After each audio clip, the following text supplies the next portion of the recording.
What up, sports fans all over the world?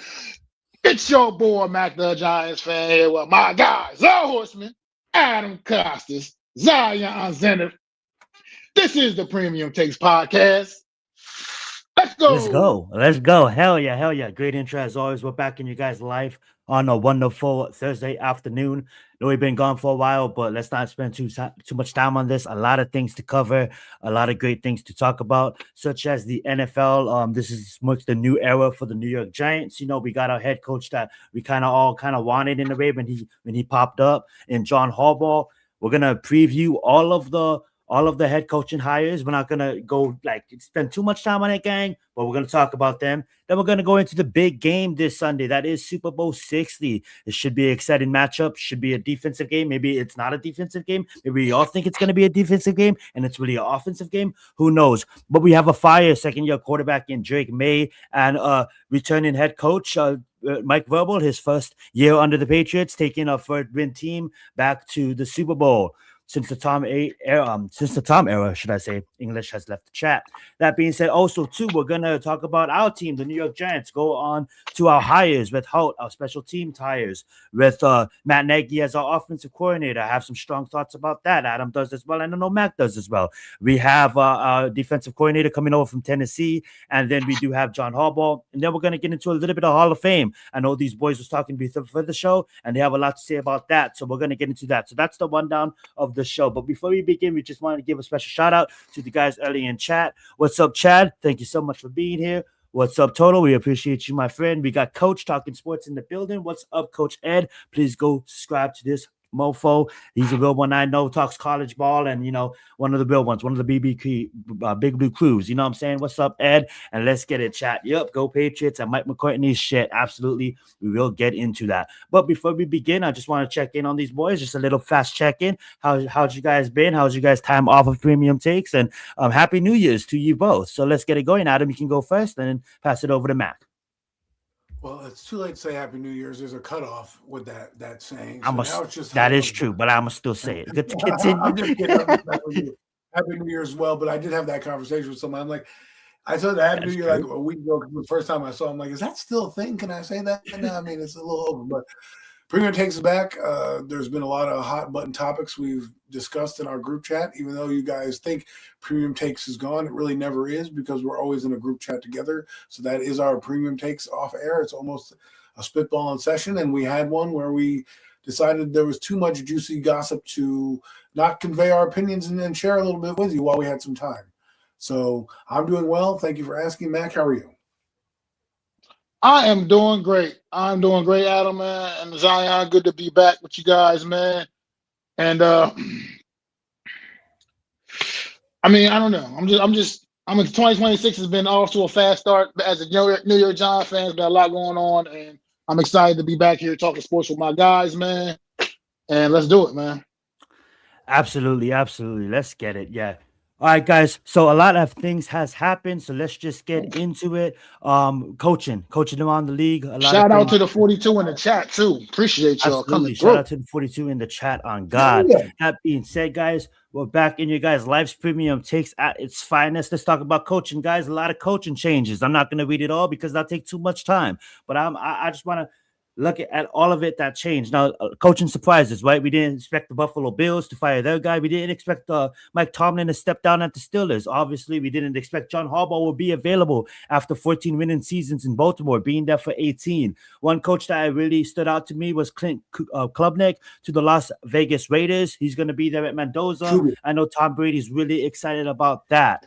That being said, I do also like Mike over to Arizona. LaFleur, both of his parents as coaches, his brother coaches in Green Bay. That's a fire hire as well. And then Todd Monken, that's the one I'm kind of mad about because I really wanted him as offensive coordinator. But, shout out to Todd Monken. What I did like with these coaches, guys, is I liked how all of them kind of expressed. Now, will all of them hit? Absolutely not. We've seen this last hire in 2022, and then we see it now in 2025 with this much coaches. I want to say this, though.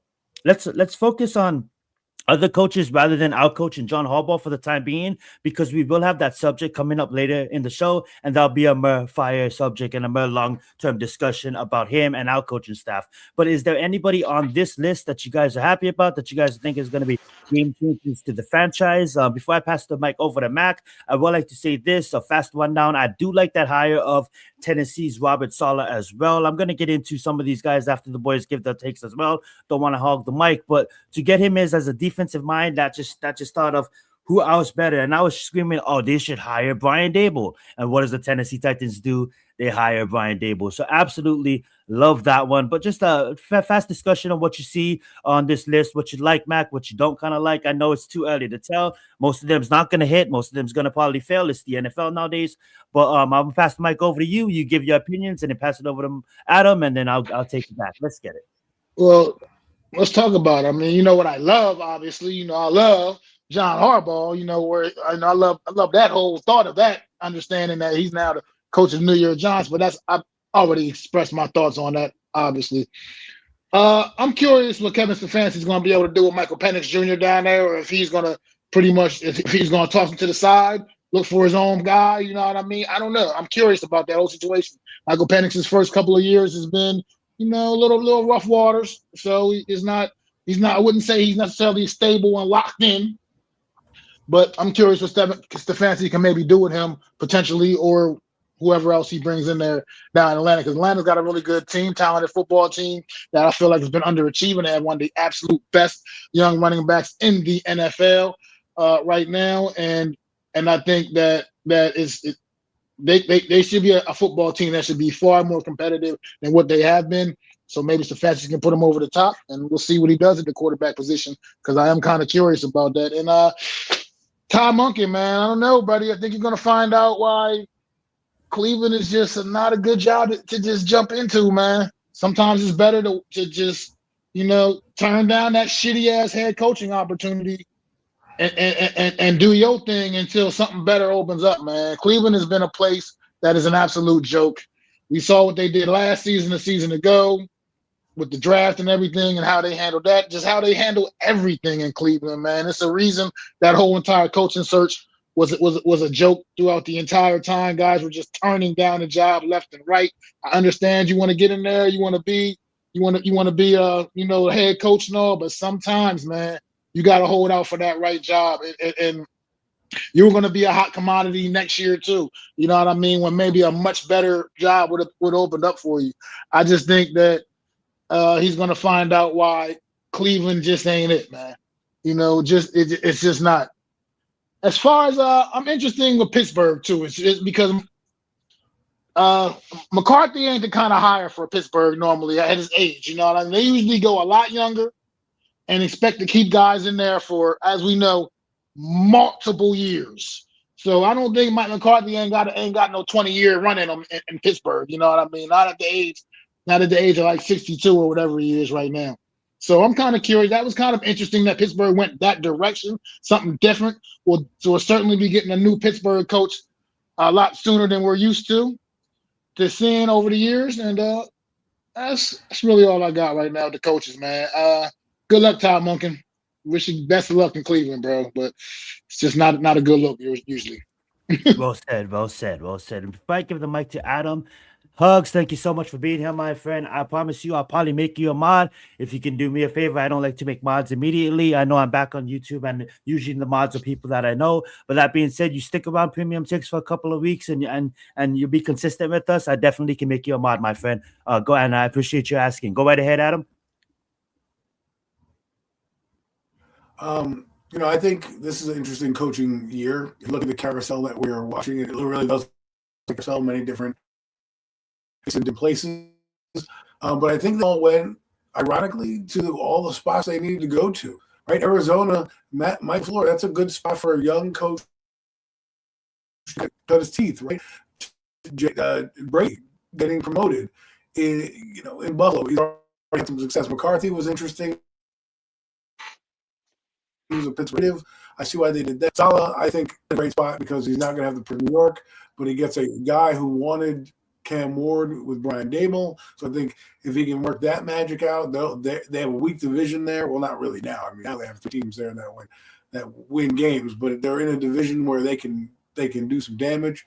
And as for Stefanski and all that, I think he went to where he needed to go, Atlanta, and we'll see what he can do there and how his team fleshed out. But Todd Monken, I'm not as bitter as a lot of people seem to be with Todd Monken. Was I disappointed that he didn't come with John Harbaugh? Yes, but I can't fault a man for trying to get a head coach job. You don't get many in your lifetime. And while I do agree with Mac, you might want to take the job. But what if that guy doesn't want to live with any regrets, right? And one of the regrets would have been what if I did take that job at Cleveland, right? What would have happened? And then he'll find out. He'll find out if he's head coaching material. And let's be honest, it should be your dream to be a head coach in the NFL. I know we laugh at the franchise for what it is, but to me, they're going to be signing Clint after Super Bowl. It's probably most likely going to happen. It's just there's a lot of whirlwind going on. But to stick on Todd Monken right now, I'm not as mad as I was prior. I do agree with some of the things you said, Mac, and like that is crazy. But I was looking at it as Todd Monken, and I'm 59 years old.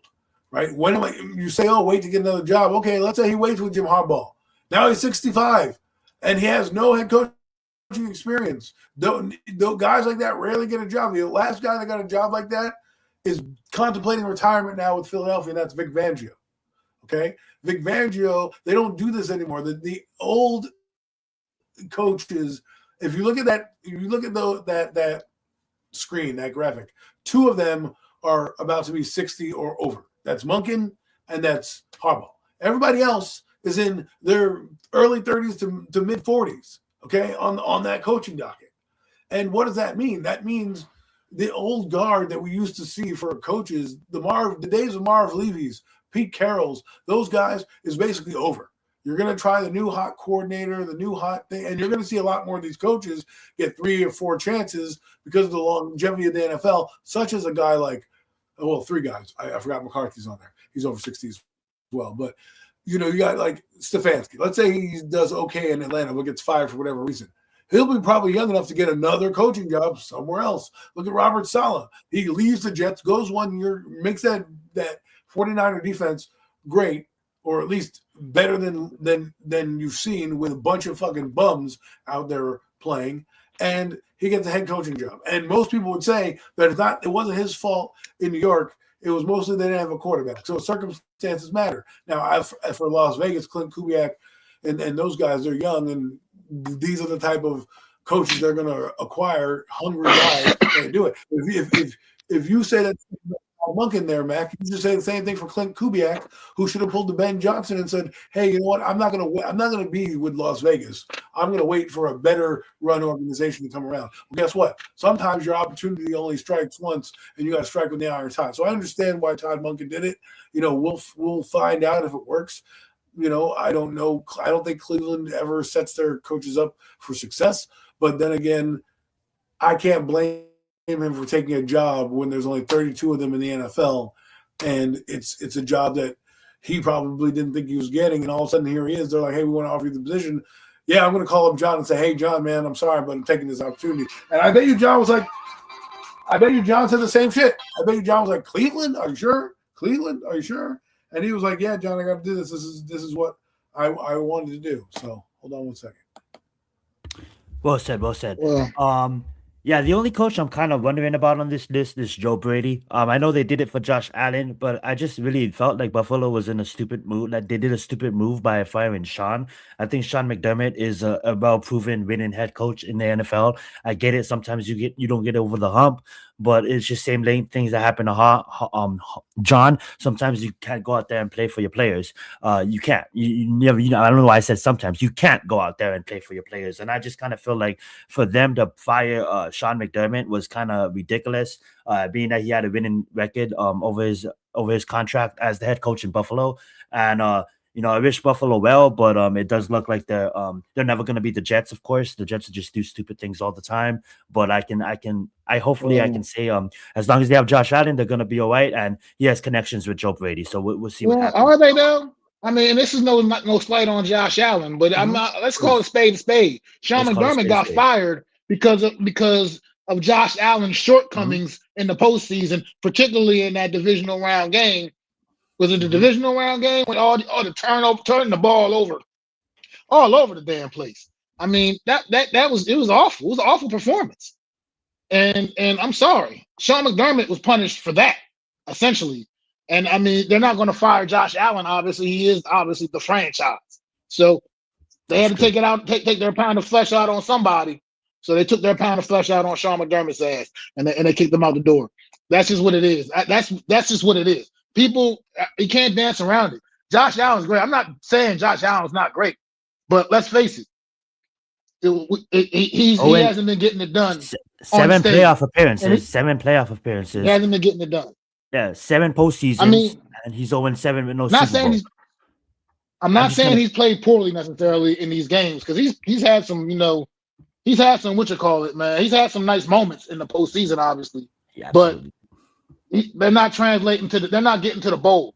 He hasn't been able to get them over the hump. Sean McDermott got fired because of Josh Allen turning the ball all over the place in that game against, I can't even remember who they were playing against now, but whoever they were playing against, he was turning the ball. It reminds me about two. Thing.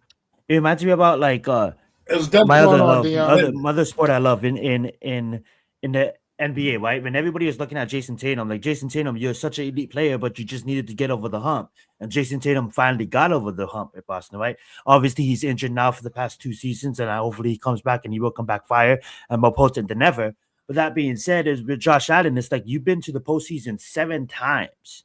7 times you've been to the postseason, and you're 0-7. You never mentioned the ship once. And I get it. People may be like, "Oh, it's the Patriots dynasty, it's the Chiefs dynasty." But at the end of the day, you have a team around you. You have an elite coach, and I'm not going to spend the time knocking Josh Allen. But like Max said, let's call a spade a spade. You want to say something about that, Adam?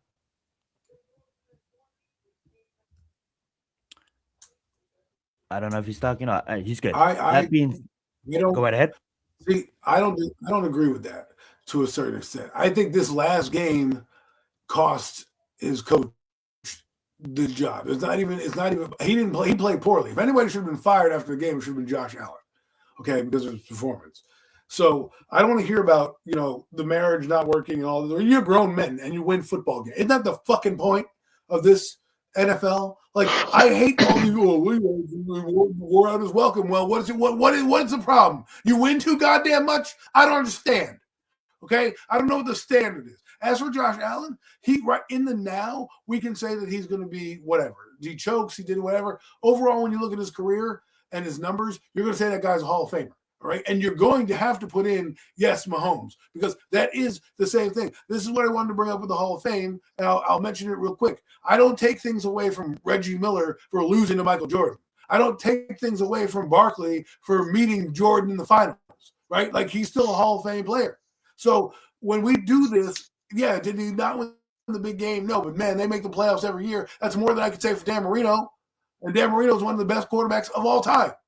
So when we sit here and we look at it right now, they haven't done well. But I can't blame Josh Allen for everything. Stop making excuses for this. Tell him don't do anything. So what? So he's supposed to. He threw the interception. The coach threw the interception. Then the coach had the bad game because they didn't have a bad game. They were undermanned in defense and still hung with that Denver team. I'm sorry, you may not like what we're saying, but you're making excuses for Josh Allen's poor play the execution. It's the same thing with what the people did with the Ravens when they're mad about John Harbaugh and his marriage to the team. It's not his fault his kicker can't make a field goal. It's not his fault Derrick Henry fumbles the ball against fucking the New England Patriots. It's not McDermott's fault that Josh Allen throws 3 picks in a row. Talking about the fumble. And thank you for being here, Dylan Hill. He's talking about the fumble at the end of the half. But not to cut off your exactly. Take, Adam. James Cook fumbles the football. How the fuck is that on him?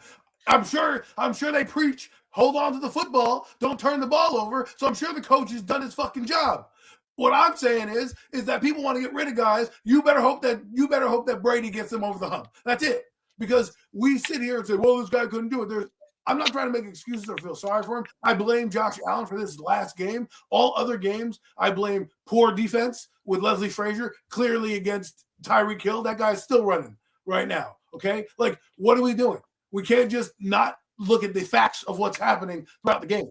Josh Allen's played phenomenal football in a lot of these playoff games. This playoffs and this season wasn't his best. And this game shouldn't have been blamed on Sean McDermott, if anything. Now, if they didn't like him, he got weird stuff, you're going to find out the back channels what happened. And that's fine. But I'm not going to sit here and just, crush a guy on the way out for 9 seasons when they went to the playoffs, 7 out of those 9 seasons. I take that. And maybe it's I'm looking at it as a Giants fan who has been losing for the last decade, and I see winning fucking franchises get rid of winning fucking coaches because, we want to change the tires and the drapes because they're fucking worn. Give me a fucking break.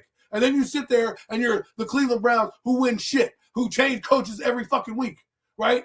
There's a reason why you have stability. It's your job as a coach to get your guys in the right position. It's a player's job to execute when they're on the fucking field. And when they don't, we don't give any blame to them. We throw the coaches under the bus. But I can't do that when the coach is putting you in a position to win and you fuck up your assignment. Well said. Well said.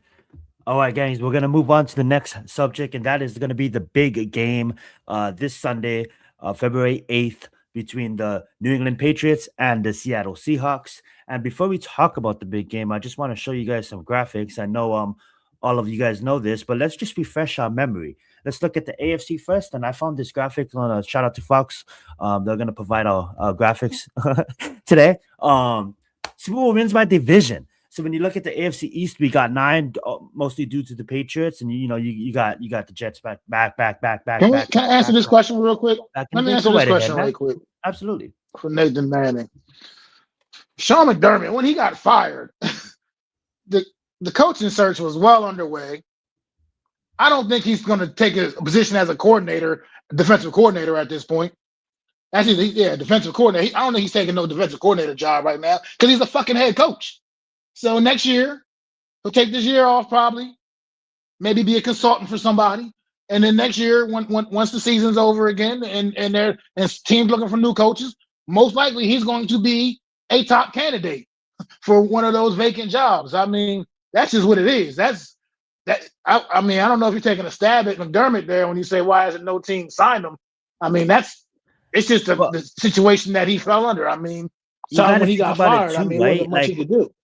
Everybody's trying to build their staff. So by all we know, I know half of these coaches didn't even fill out their positions yet. So who knows if Sean McDermott ain't gonna end up maybe like Mac said, like a special a defensive coordinator / head coach, assistant head coach, or a consultant type of role, because there's a lot of candidates on this list. Well, not candidates. There's a lot of coaches that got hired on the previous list that's still trying to fill out their staff. And when you think about it, that's 10 coaches. That's over, and that's not only obviously Sean McVay is not going to take a smaller position outside of assistant head coach / defense coordinator probably. But at the end of the day, even at that, there's still some teams that needs to hire their staff. And when I looked at it too this offseason, we're just talking about staffs in general. That's over 125 new positions. That's going to be musical chairs around the NFL, and new ones coming in from college and new ones earning the right to be promoted. So there's going to be a lot of change. And that's why I've been loving covering all this. Well, not covering. I haven't been covering. I apologize for that. But looking at all of these hires, I mean, you guys do get a chance. Take some time. Go watch some of these press conferences, because it does get happy knowing that that a lot of change is coming into the NFL, and I just love seeing the NFL is just always a moving cycle, always a moving beast, and that's why it's the best sport on planet Earth. That being said, though, Super Bowl by divisions, we got the AFC, we got the NFC with 8, the West with 10, and then we got the South with the lonely 2, and moving over to the NFC, I wanted to show you guys this graphic as well. I thought that was pretty cool. Is the best division in football. You already know what it is. Probably the only division that has, for teams with a Super Bowl, is going to be the NFC East with 14, the NFC North with 5, the NFC South with 3, and obviously the NFC West with 8. That being said, with us having 14, it excites me because, a lot of times it's a graphic that proves it. A lot of times I'm dealing with some ends that's almost as if like talkie, and they don't They don't understand the history of the NFL and how tough it is to play in the NFC East. So yes, when you have the Eagles on top and you have the Cowboys and we've been trashed for 13 years, guess what, guys? That's about to change because we can compete in the most hardest division in football now, and we're going to talk about that when we get to that. But I was just surprised that we are so far above the rest of the competition when it comes to Super Bowls. Mac, I'm gonna let you open up if you want to say anything. What's up, Daniel? Thank you so much for being here, my friend. And Talking about Adam, you talking about Super Bowls in general?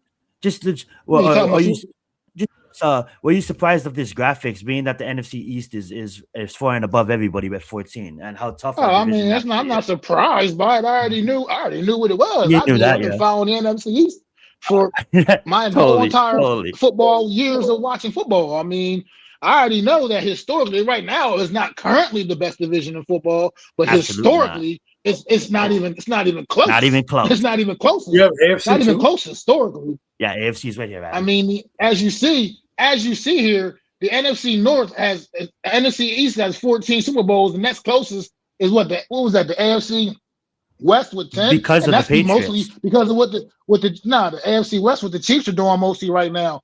That's mostly the reason why what they've been doing over the last several years. Because the Raiders, I mean, Denver's got what, 3? I think Denver's got 3 of those, and Vegas has got I think 3 as well. So the Chiefs got 4. Yeah, so yeah, and they've been to 2 Super Bowl. Oh, the Indianapolis Colts, yes. They've won. And then I mean, as you see, the AFC East right there with 9. We know who did most of the heavy lifting there. Obviously, I mean, you're talking about just 7 of them coming from one damn team. And the Steelers got 6. The Steelers got 6 for the North. Steelers have 6 titles, yes. Yeah. Steelers have 6 of those. Baltimore, yeah, absolutely. Because Cincinnati doesn't have any. Cleveland doesn't have any. I mean, you it's interesting. You look at the AFC West, right? And you saw the NFC East go back. I mean, the NFC conference. The 49ers are really the real reason over there. They've got a lot 49ers got 6 titles. 5. The 49ers have 4. They've been there. 49ers have 5. 49ers have 5.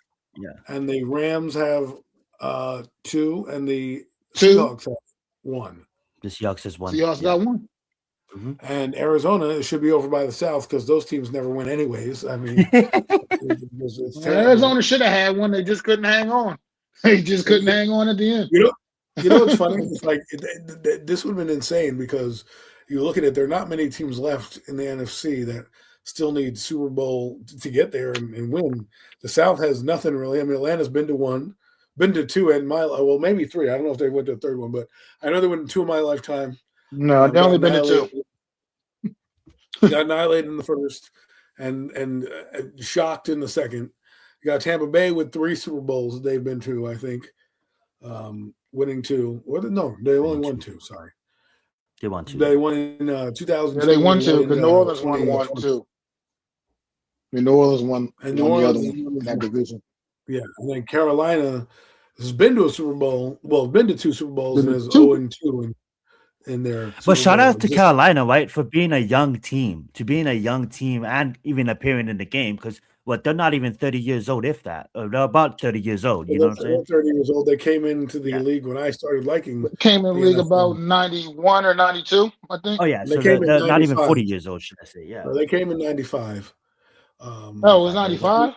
So 31 years old. I thought that was 95 with the Jacksonville Jaguars.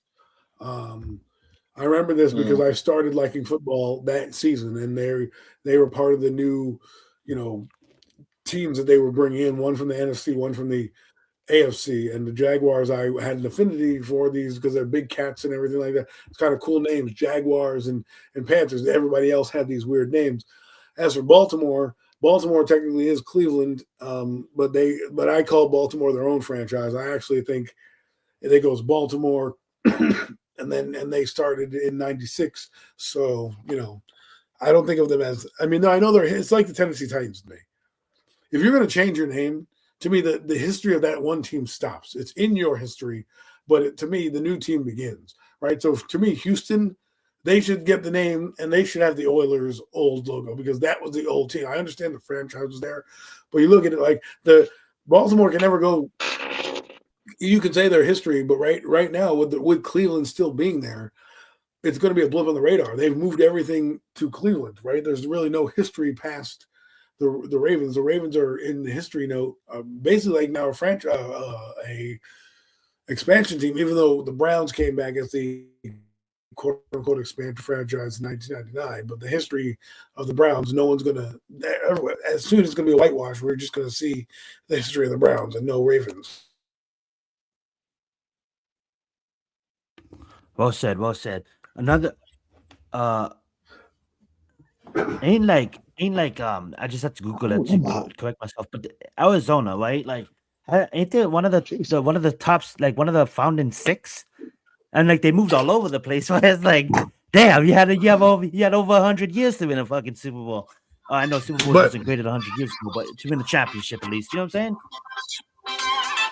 But that doesn't always equate to victories, and they may have. It's like the Detroit. Detroit has championships just before the 60s, you know.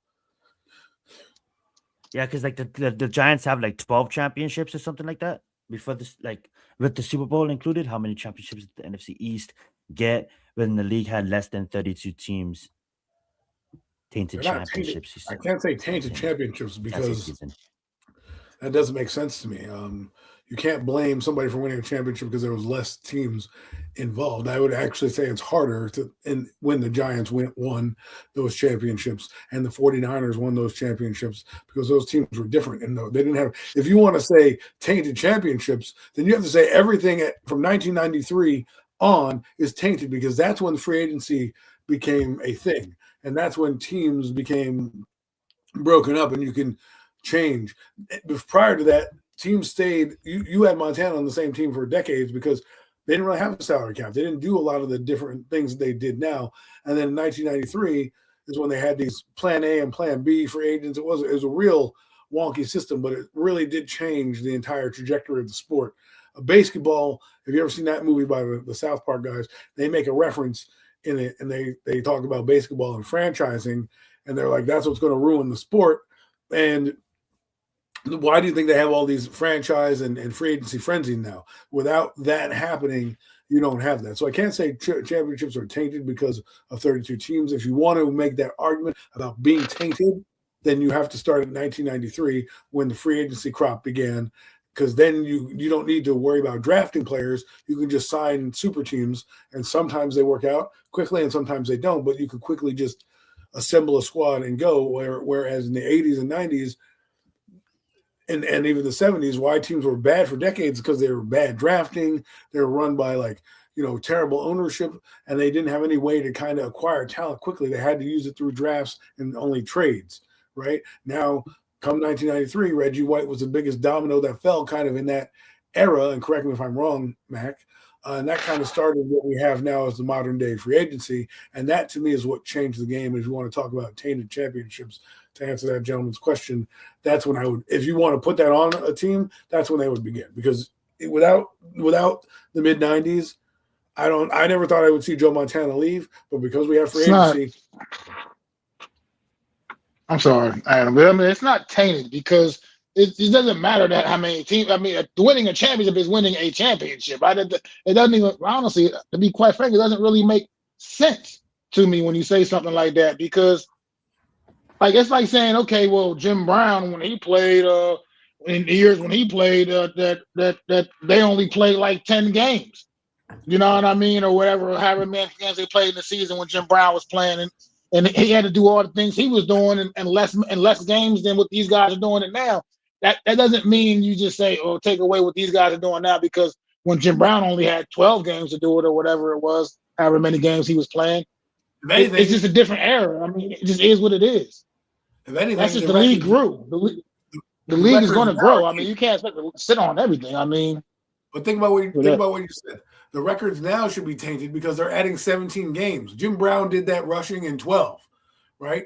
Barry Sanders did that in 16 games or whatever, right? So now you're putting 17 games. Myles Garrett took 17 games to break Michael Strahan's record that he did in 16. So if you're going to say things are tainted with 32 teams, you need to open it up and say the NFL is adding more chances to break records, get 2,000 yards. They're going to have an 18th game soon. They're going to be like, there's going to be damn near a 6,000-yard passer happening soon. Okay? That's coming, people.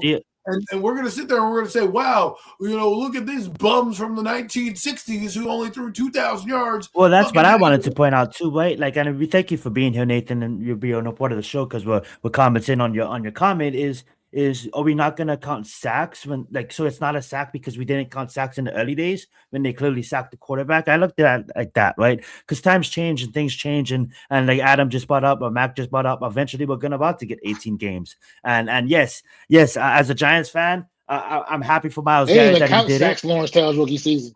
They didn't even count it. It wasn't even a statistic. His rookie season.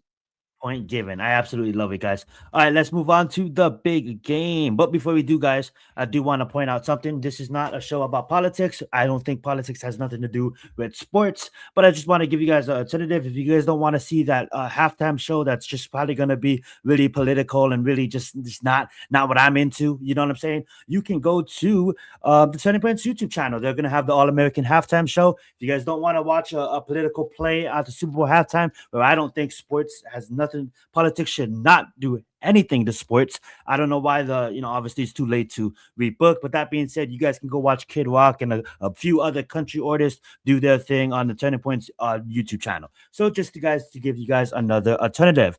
That being said, let's talk about the big game. We got the Seahawks versus the Patriots. It's going to be a fire game. I'm going to give the mic to Adam. I'm going to let Adam go first on this one. Go right ahead, Adam. Well, this is an interesting game to me because for the last 2 weeks I've been sitting on the Seahawks winning just because I think overall they're a better team overall, and defensively I think they have a stronger defense. But then I was talking with an Eagle fan and he was like, I can't count out the Patriots. And I'm like, huh. And I thought about it. I'm like, the only thing that can really derail Seattle is if the quarterback that we talk about all the time turns into a pumpkin, and that's Sam Darnold. If Sam Darnold is really the main focus here, if the Patriots can figure him out and get to him and get him rattled, they might have a chance. I mean, Drake Maye has proven that he doesn't need to do much. I think he's playing better football than than Sam Darnold. But I just think the Seahawks defense is fantastic across the board.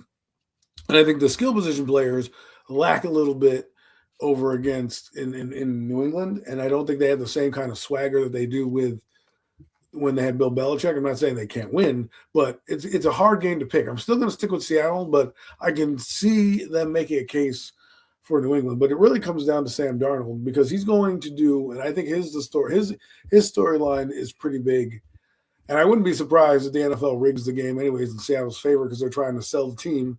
And, I wouldn't be surprised if more calls go a little bit more Seattle's way because they want to up the value with getting another Super Bowl under their belt since they're going to be, quote unquote, selling the team after this. So look out for that. But the bow I want to put on this is Sam Darnold is a reclamation story that, if he wins, you're going to write like a book about this guy. A guy who was much maligned in the NFL,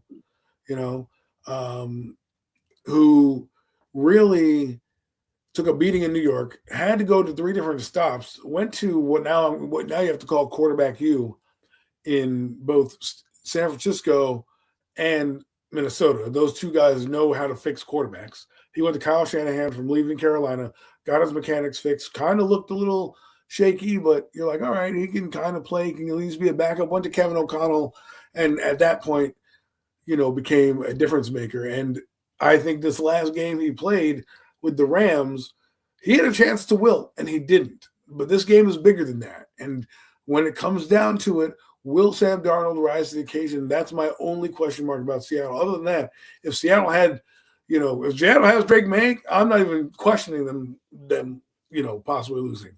I just think that Sam Darnold has to play flawlessly, while as Drake Maye, I believe Drake Maye can get away with a little bit more just because of how he is as a quarterback.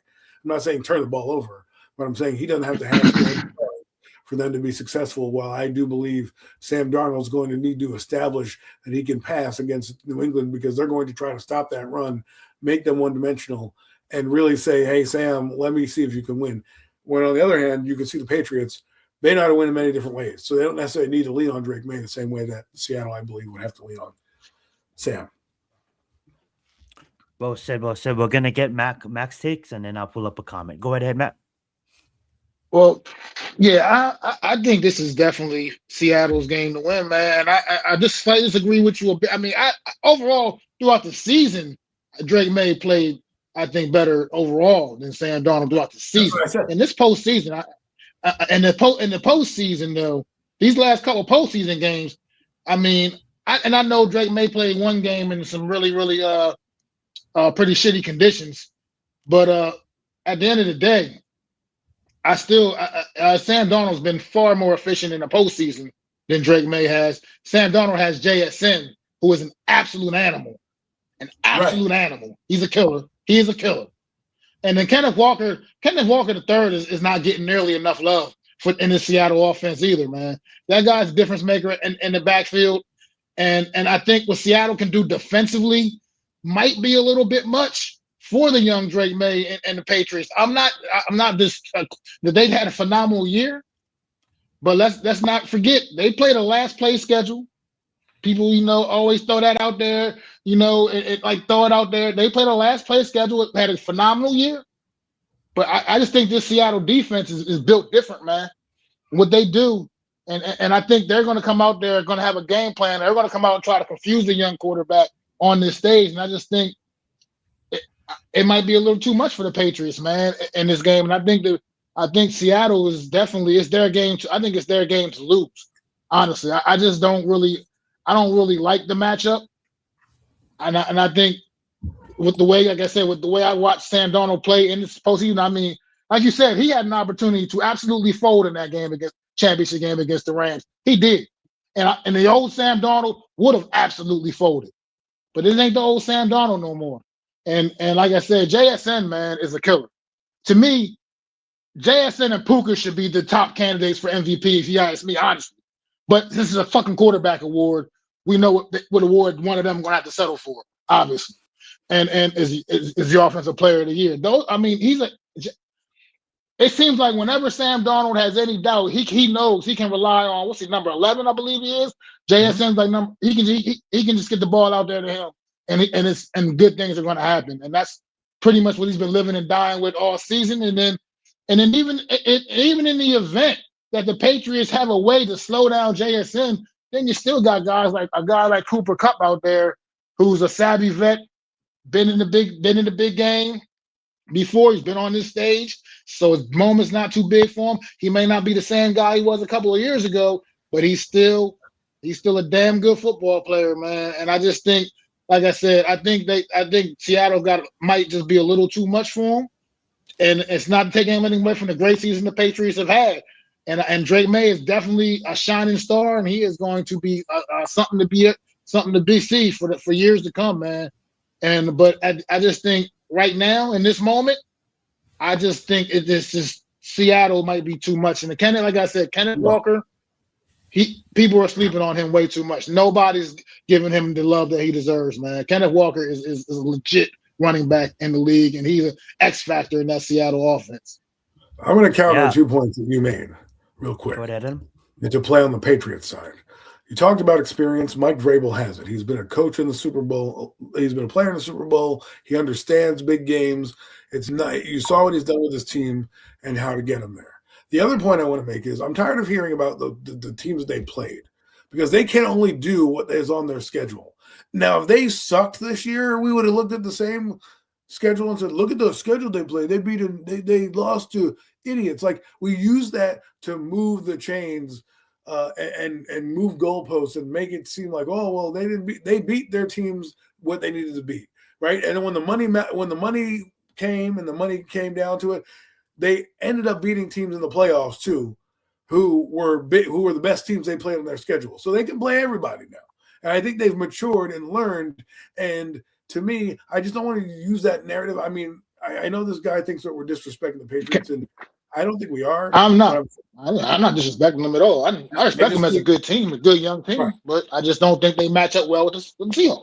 Right. And I agree. I just think in this game, to me, from the eye test from watching both teams throughout the playoffs, I just think for me, the X factor for Seattle is I think their defense is slightly better than what the New England has put forth. Now, with that being said, I just mentioned that New England, if they can figure out and stop Sam Darnold, it's going to be a tough game because Seattle, I feel like is going to need to probably score defensively or damn near pitch a shutout if their quarterback is bad. I don't think that New England has to do that. I think New England can play a sound game, get a turnover, keep them at bay to field goals. I think they have a chance to still win the game, right? Whereas Seattle, I think, needs to be absolutely dominant because if their offense did have some struggles against the Rams in the second half with adjustments. This defense they're facing is pretty good, right? Christian Gonzalez, their other corner, that's pretty good. That's a rookie that's played above the X's and O's. Their defense overall is one of the best in the NFL. So it's going to be interesting to see. I do agree with you that Jackson Smith-Njigba is better than Stephon Diggs. I don't think he's the same caliber of player at this moment. And I do believe that Kenneth Walker is an underrated player. I like Kenneth Walker a lot, but the NFL seems not. But just one, I do kind of look at another thing is just to get my take in real fast, guys, and then we can continue this conversation. I'm hearing all of you guys are saying, and I'm agreeing with most of what you guys are saying, but I'm kind of siding with this. Like when you look at the Patriots, I do factor in strength of schedule, and because I honestly think that it shouldn't matter when it comes down to the playoffs, like Adam said, because they made it to the bowl for a reason, right? So they're already in the bowl. So when we look at strength of schedule, that doesn't tie in too much, but it matters a little bit. I think the Patriots had an amazing season. We all on this panel. I know Mac used it for his prediction, but we all on this panel kind of knew that Mike Vrabel was going to come in and he was going to change that franchise around. Now, none of us predicted that they was going to make the Super Bowl this fast, but we all kind of predicted they were going to get around 9 to 12 wins. We all kind of said it, and I know Mac put it in stamp on the previous show that we had on Premium Takes. That being said, both teams play physical. Both teams have quarterbacks that's playing good. Both teams have receivers. But when I look at it, they're both physical teams, and that's why they're here. Like Texans was one of the best defenses in the National Football League, and the Patriots out defense them. That being said, though, I do believe that Seattle Seahawks has the best defense. They haven't allowed a single rusher over 100 yards in the entirety of the season. And that for me is something special because Adam, you just got done talking about where Seahawks kind of haven't played a perfect game. I think it's opposite. I think the Patriots have to play a perfect game, and I think they have to really lean on Drake Maye. And the reason why I'm picking the Seahawks because I just think that experience is going to count in this game. Not that Sam Darnold, like not that Drake Maye's in his rookie season, and not like Seattle Seahawks has a bunch of veterans on their team. But when you look at the dark side, what they call so-and-so their Legion of Boom, when you look at the dark side, man, that defense is tough. They're top 5 in every single category in the NFL. They really shut down the best offense. Not really shut down, but they was right toe and toe with the best offense as the NFL seen in the season in the Los Angeles Rams. When they talk about strength of schedule, that's why I bring it up, is because they had a way tougher schedule than the New England Patriots. Even in the playoffs, they had a tougher schedule than the New England Patriots, in my personal opinion. And I just kind of believe that if the Seahawks can do what they did all season and stop the Patriots from winning the football, and you really look at the core of receivers that the Patriots have, I just think the Seattle Seahawks is going to overwhelm them. I know the Patriots is going to play physical. I'm not trying to discount the Patriots, but I just think if they go back if they just go behind by 10 points, it's going to be really horrid because Seahawks is going to have all the momentum, and we might see something like a 20-9 type of game with this one, a low scoring defensive game. Here's why. Look, here's the thing. Let me say something real quick about the Patriots too, like in this game, because like I said, the Patriots had a tremendous season. My man, if you're a Patriots fan, I'm not knocking your bolts. I'm just saying that the Patriots. Let's be real and let's be honest about this too. Do the Patriots even go into Denver and win the AFC Championship game if Bo Nix was not injured? Do they win that football game? if I'm Bo gonna be Nix honest. I'm was gonna playing. say it's hard to say that because it happened. But if you wanna yes It's and not no, hard I'm to gonna say say that no. I'm because gonna the say no. quarterback play of Denver, the I, quarterback play of I'm gonna say Denver no. in that I'm gonna game say was the no. difference in that game. It'll be It was Denver versus absolutely the Seahawks. difference.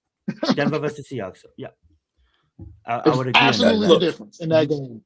but I, who? Okay, so with that being said, right, and that's where I'm taking my perfection has to come from Seattle because the Rams came in and put up points against Seattle's defense, right? They did things that Denver, regardless of quarterback, couldn't do and weather, and But that the Rams' defense. offense, you can't even compare to the Patriots or Denver's offense. Look at that Hold on. offense. If you get what I'm saying. I'm getting to my I'm point. sorry. I'll let you I'm continue the landing the point. plane.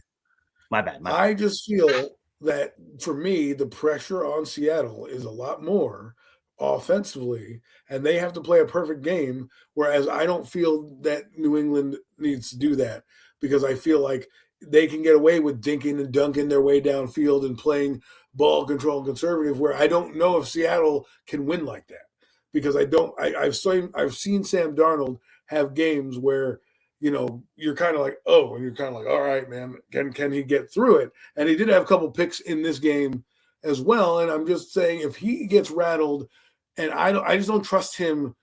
So for me, my mindset is, yeah, you're right. Patriots probably have to play a perfect game to win. But in my brain, how I'm thinking is, to me, the one X factor that I still need, and this just happened talking to an Eagle fan, is the only thing that I can think stops Seattle is basically Sam Darnold. That's it. I think Drake May, they'll find ways to win. They've done things with that defense on the Patriots to corral teams. I don't think the offense is that crazy, and if they can figure out how to curtail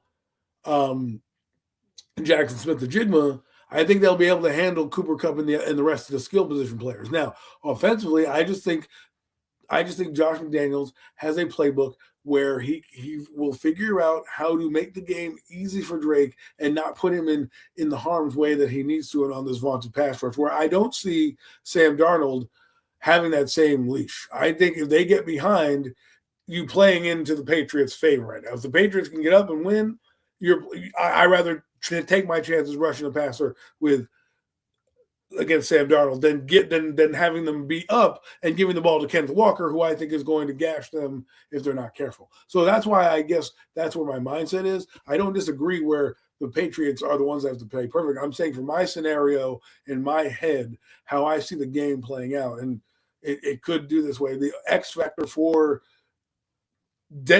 Seattle will be if Sam Darnold has a brain fart and if this kid can overcome. And I can't. The only reason I push back on you guys with the schedule thing is the Giants played a schedule, right? They did all this stuff. They had a bad defense. When it was money time, they did what they had to do. And I'm not going back and revisiting history because guess what? If the Patriots end up beating Seattle, I'm not going to put an asterisk by their name and like, well, look at them. They went 14-3 and didn't know. They beat who they needed to beat to get to this point. And we can put whatever excuse there is out there. You play who's in front of you. And you don't – I know that when I was playing sports, I didn't care if the starting quarterback and the other team was out. I'm getting my championship ring here, right? And I don't care how I got there. I'm in the day. And so, I just get tired of that. I'm just saying I'm not mad at you, Mac. I'm not for saying it. I'm mad at overall statements because a lot of people say that and they're like, well, they're 14-3. So I'm actually impressed that they were 14-3 with their team and not like 10-7 and 9-8. We're like, oh man, look at this 9-8 team. Couldn't beat a bunch of anybody's. They ran through everybody, and that's why their record is what it is. And then when they played the best of the best, they ended up in the Super Bowl. So Yeah, you're absolutely right. If you get to the bowl, you have to somewhat be respected, not even somewhat. A player that I want to point out for DFS purposes is a lot of people's not talking about him right now for a good DraftKings play. If you guys are playing the captain lineup this weekend, is Speedster Wahid Shaheed. He's gonna be a big factor in this game. When the Patriots, it's Mike Vrabel. They're gonna scheme something up to forgot try. about him. They're trying to Jackson's probably going to try to be shadowed. They're going to try to do everything to not get JSN the football. Don't forget about Cooper Kupp. Like Max said, don't forget about Shaheed because I can easily see, a nice bomb down the field where he finishes with like a nice bomb for a touchdown where the Patriots didn't see it coming. That's their deep threat guy, and I could expect them seeing him on special teams as well. So don't forget about that speedster that I believe he did score a touchdown in the playoffs. I believe it was against, I forgot who it was against, but he did do that. So from a kickoff, scored a touchdown in the Rams game, I think. In the Rams game, If there I you go. remember, He scored a kick return in the long Rams game. Bomb gone. I mean, so should be a fun watch. I know this is a big game. Let's cover it a bit longer. I know you guys probably have a little bit of things to say before we move on to the Giants. Go right ahead, whoever wants to take the mic. Mac, I think you had something to say. If not, real quick, my other X factor for the New England Patriots is their New England Patriots special teams. The special teams has made a place for them all year. If they can somehow, whether it's with the punting game, flip the script, they have a decent punter. If they can do a lot of the things that we talk about with old school football, their special teams can be a factor, and they have been all season with a couple returns for touchdowns, with a couple kicks down inside the zone. And Seattle has a good special team with Shaheed, but again, New England, you can't count New England out. They have a lot of veteran coaches. Josh McDaniels has been on many Super Bowl staffs. He has 2 weeks to adjust to this team, whereas Mike McDaniels and Clint Kubiak, this is their first time in the Super Bowl. We'll see how they come out and play. But special teams is going to be, I think, a big factor in this game as well, especially with two pretty good defenses. Two, I think, top 10 defenses, pretty elite. I saw something where Seattle gives up 18 points a game and like New England gives up like 19 points a game. So it's really going to be a solid back and forth contest. Well said. So let's just go around the room. Adam, you go first. Score predictions. I'm going to say 31-28 Seattle. All right, Mac. No, I think I agree with Adam with the defenses here, and I think we're going to get like about I'm going to say 24-21 kind of game. I love that. I'm going to take that 24. Oh, who do you got? Who do you got winning? Seattle? Oh, Seattle. Yeah. Okay. I'm going to agree on that 21st Seattle win. I'm going to say 17 for the Patriots. So I'm going to go 21-17. Seattle gets it done. It's a long, hard defensive game, and hopefully it comes down to the wire. Not like last year's Super Bowl where we really know who won by halftime. Hopefully this year's game is a exciting game. And let's just go around the room again. Adam, what is your food of choice for this Super Bowl? Well, we're having a spread, wings, some pizza, and I think there's going to be some nice spicy dip there coming. A couple families are coming over to the house. We're going to watch the game, enjoy, play some board games because we're old at the beginning to kind of, do our own Super Bowl kickoff, and then just enjoy good food, good company, good friends. The kids have a playroom, so they're going to hopefully stick to that over there. I wish there was not snow on the ground where I could set them up outside for – at least to do something, but hey. My favorite wing flavor, there's two of them. I forget what I think there was a lot of people like hot honey right now. I think that's a pretty decent flavor. I like garlic parm. I'm a huge garlic parm guy. And so, there was Old Bay. I do like Old Bay, and then lemon pepper salad as well. Dry rub's always good. I always like a good dry rub. I like it spicy, baby. Give me some good mango habaneros, baby. Give me some of that mango habanero flavor. He wants to know your favorite dip. I don't dip my shit. I eat it I eat them just the way they are, baby. I don't do the dipping. I'm the same. I'm saying unless it's plain, I'll dip it, but I'm the same way as the boys. And I'll get lemon pepper, buffalo. Obviously got to go original buffalo, and then of course honey habanero will be my thing as well. And yeah, the hot honey, that is a good flavor going around nowadays. Mac, what is your food of choice for the Super Bowl? It's going to be whatever my homie is serving at his party. You know what I mean? Whatever it's going to be, I'm not going to be picky. Ain't no party like an Albarrain party. That's my shout out to my boy Ant, man. I'm going to his Super Bowl party on Sunday, man. Whatever he got, I'm with it. You know what I mean? Don't even matter. I love that. And it's gonna be good. I love it. So I'm apparently I'm going to be in a long time. I'm having hell yeah. I'm gonna be stuck at work for the first half of the game, but I'm still gonna be watching it on my phone. And then it shouldn't be busy because everybody should celebrate this game. It should be a national holiday. But I'm gonna catch the second half of the game. So what I'll probably do is I'll probably do the same. I'm probably gonna order some chicken, maybe get some pizza, and just have a good, maybe some nachos. Just have a good generic Super Bowl. This is a I good don't know where I'm gonna food. get. Yeah, exactly. I don't know where I'm gonna get my wings from.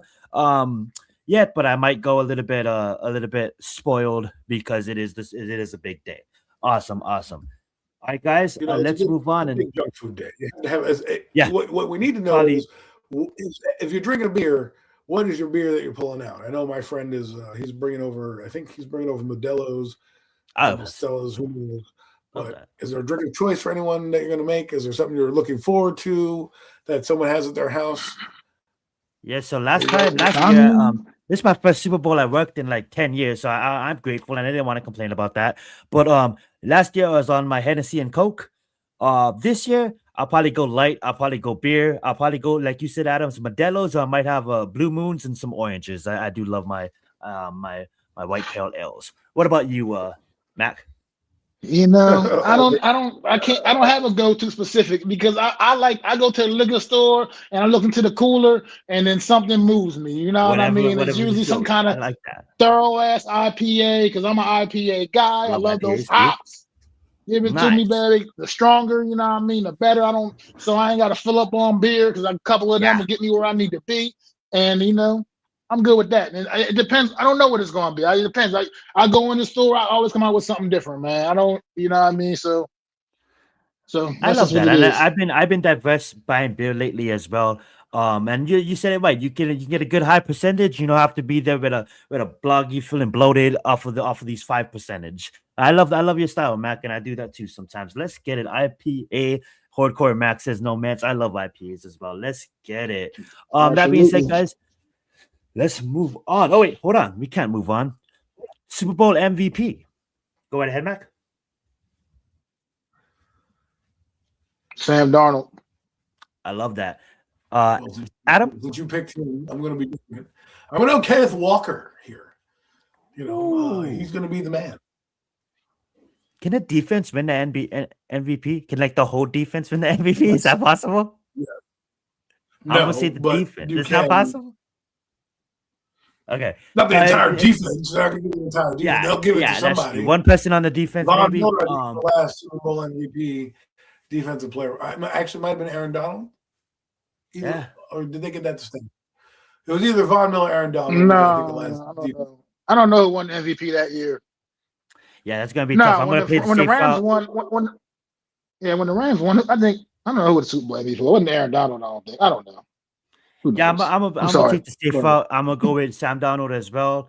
And before we move on to the Giants, I would want to say we have two Giants playing in this game. I think only two. I could be wrong, but the ones that I point out to me is Julian Love and Leo the Lion, Leonard Williams. So I'm gonna be excited, rooting for the Seahawks, watching the ex-Giants play and do their thing.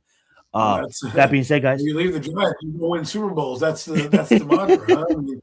Barkley and now Leonard Williams and Julian Darius Tony. How crazy would that be? Darius Tony. Darius Tony won. I mean, what are we doing here? The Joe Shane era has not been good. You get rid of them, and it's like good luck for other teams. My goodness. All right, guys, let's move on to the New York Tommy DeVito too. Tommy Cutlass could get a fucking ring. The Patriots win. And Drew Lock. Drew Lock. Can't forget about DeVito. Thank you, no Mets. Thank you. Drew Lock. All right, guys, that was fun. Drew Lock's on the Seahawks. That's right. I forgot he was on the Seahawks. Drew Lock was. Yeah, so back one then. of our backup quarterbacks is going to win Lock? the Super Bowl. Wow. Exactly. Shout out to Love and Leo. Absolutely. All right, guys. We're gonna talk about the New York Giants for a good 20 minutes, and then these boys are gonna end the show with a good Hall of Fame talk. Because the Hall of Fame is around the corner, and a few things got leaked. That being said, guys, New York Giants, I just want to open it up with my takes on Harbaugh. I'm just going to say I think that was a fantastic hire. I think he's going to demand the room. He's going to control the room. I didn't really need to go in too much detail, but because it's been out for a while, but I'm just going to say amazing hire. And I think we're going to take the Giants where we need to be, back competing in the playoffs year in and year out. Ravens, Steelers. I get not really Steelers. Well, yeah, Steelers fans, because there's chanting fire Tomlin, even though he stepped down. Steelers fans, Baltimore fans, uh, you know, Bills fans getting uncontent because they was making the playoffs and they didn't win. Come on, but we haven't even touched the playoffs, close to it in the last 10 years outside of 2016. That being said, I want to be a consistent fan base. I want to be like how I am at the Heat. I don't need to watch the whole season. I know I can watch the Heat. They're going to be there in the playoffs and I can enjoy that. With the Giants, I just want to be a competitive team, and I think John Harbaugh will definitely bring that into this building. He's already making some great hires in his staff.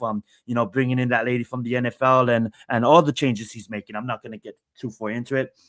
The hire of defense coordinator, I was kind of didn't understand it at first because I judged the team, I judged the logo before I got to really dig deep on this guy.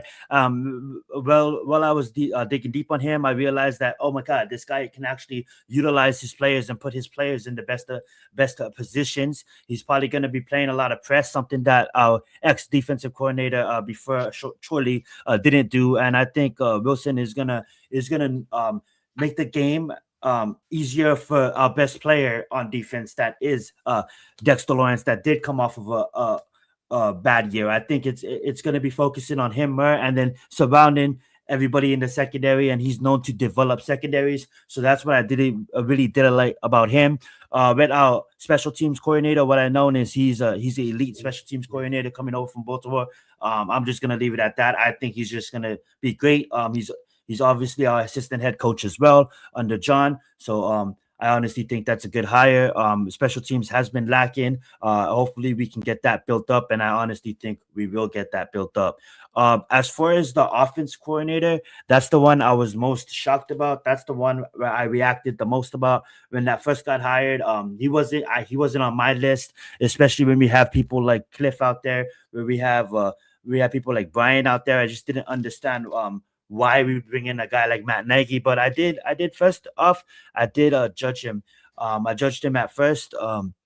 Just utilizing what I've seen in the Bears, with the Bears history and the QBR of the quarterbacks that he coached. The no QBR quarterback. It almost like he broke the quarterbacks. But when I really got deep dive in here, I think people do need a second chance. And when you do, or under Andy Reid, and for all the years he was before he went to the Bears and after he went to the Bears, I think he is well respected around the NFL, and that's what we need. Like John Harbaugh said, we're gonna need teachers first. And whether I exaggerate about the pick and I'm like, horrible pick, stupid pick, I'm gonna trust the process because Matt Nagy is a teacher.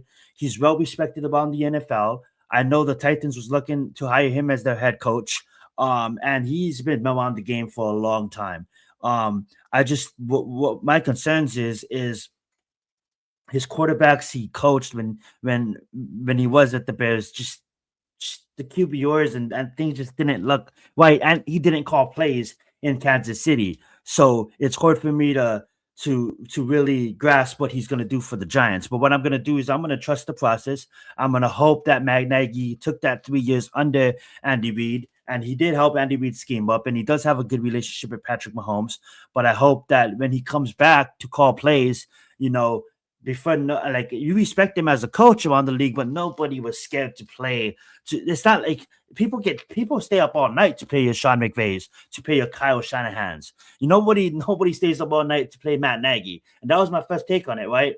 But hopefully, the last 3 years, learning under Andy Reid, he changed a few things in his offense, and hopefully, he can come out and make these defenses guessing rather than know what he's about to call. So I'm gonna trust the process because I don't want to be a Debbie Downer. Did I like the hire? Absolutely not. Am I going to trust the process? Absolutely, I'm going to trust the process. That being said, let's go over to Mac. Mac, what do you have to say about the coaches, the hires, and then you can cover everything like that. I mean, obviously, look, the head coach, clearly, that's the move of the offseason as far as I'm concerned. Big time move getting a guy like John Harbaugh in here, man, to really solidify what we got going on here in New York, get this thing back going the right direction, which he's already, you know what I mean, turning the page, man. He's already laying down a new foundation.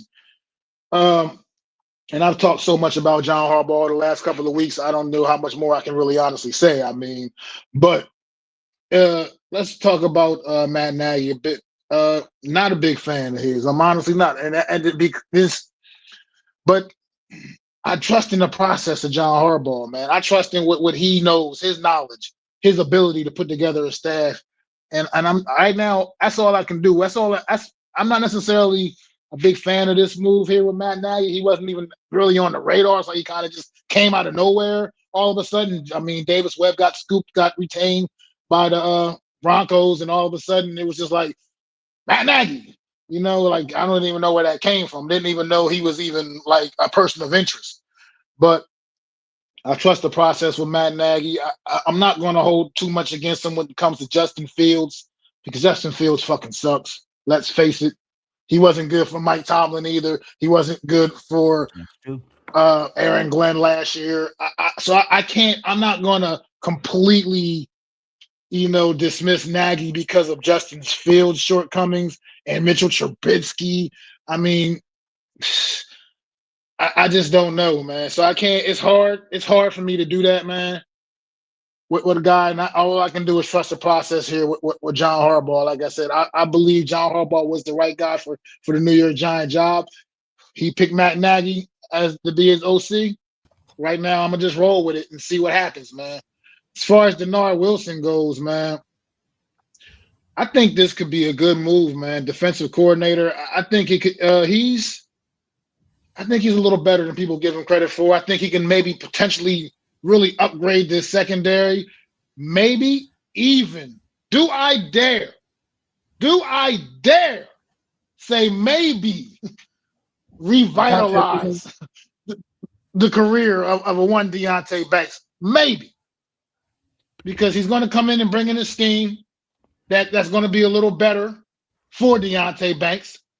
A little more what he showed to be a lot better at in his rookie season. A little bit more aggressive, a little more, what you call at the line, giving, a little bit more press, hand checking at the line. Yeah. A little bit more effort, a little bit more not showing up. I mean, put hands on the receiver. I mean, but I'm just saying maybe because I feel like with the under Shane Bowen, I don't want to put it all on Bowen because Deontay Banks, you're a professional in the NFL, but I feel like he did just kind of check out. Not to cut you off, but put it on Bowen. Our cornerbacks were 7 to 10 yards off the line. Like, but at the end of the day, this is the NFL. This is the NFL. You're a professional. You gotta have the ability to adjust. Everything's not going to be just rolled out for you, man. All nice and cute and perfect. It's not. You got to be able to adjust to in this league, and that's part of what being a professional is all about. So I'm interested to see if he can maybe bring some life back into Tay Banks. If he can maybe fucking pull the fucking foot out of Tyler Nubin's ass, because I think Nubin is more like than just being flat out a bum. I think he just has poor technique with every aspect of what he does. So maybe he can, revitalize these guys a little bit, wake these guys up, get that secondary looking like a professional secondary, and give us some resistance on the back end, because we definitely got some dogs up front, man. Obviously, we have some dogs up front.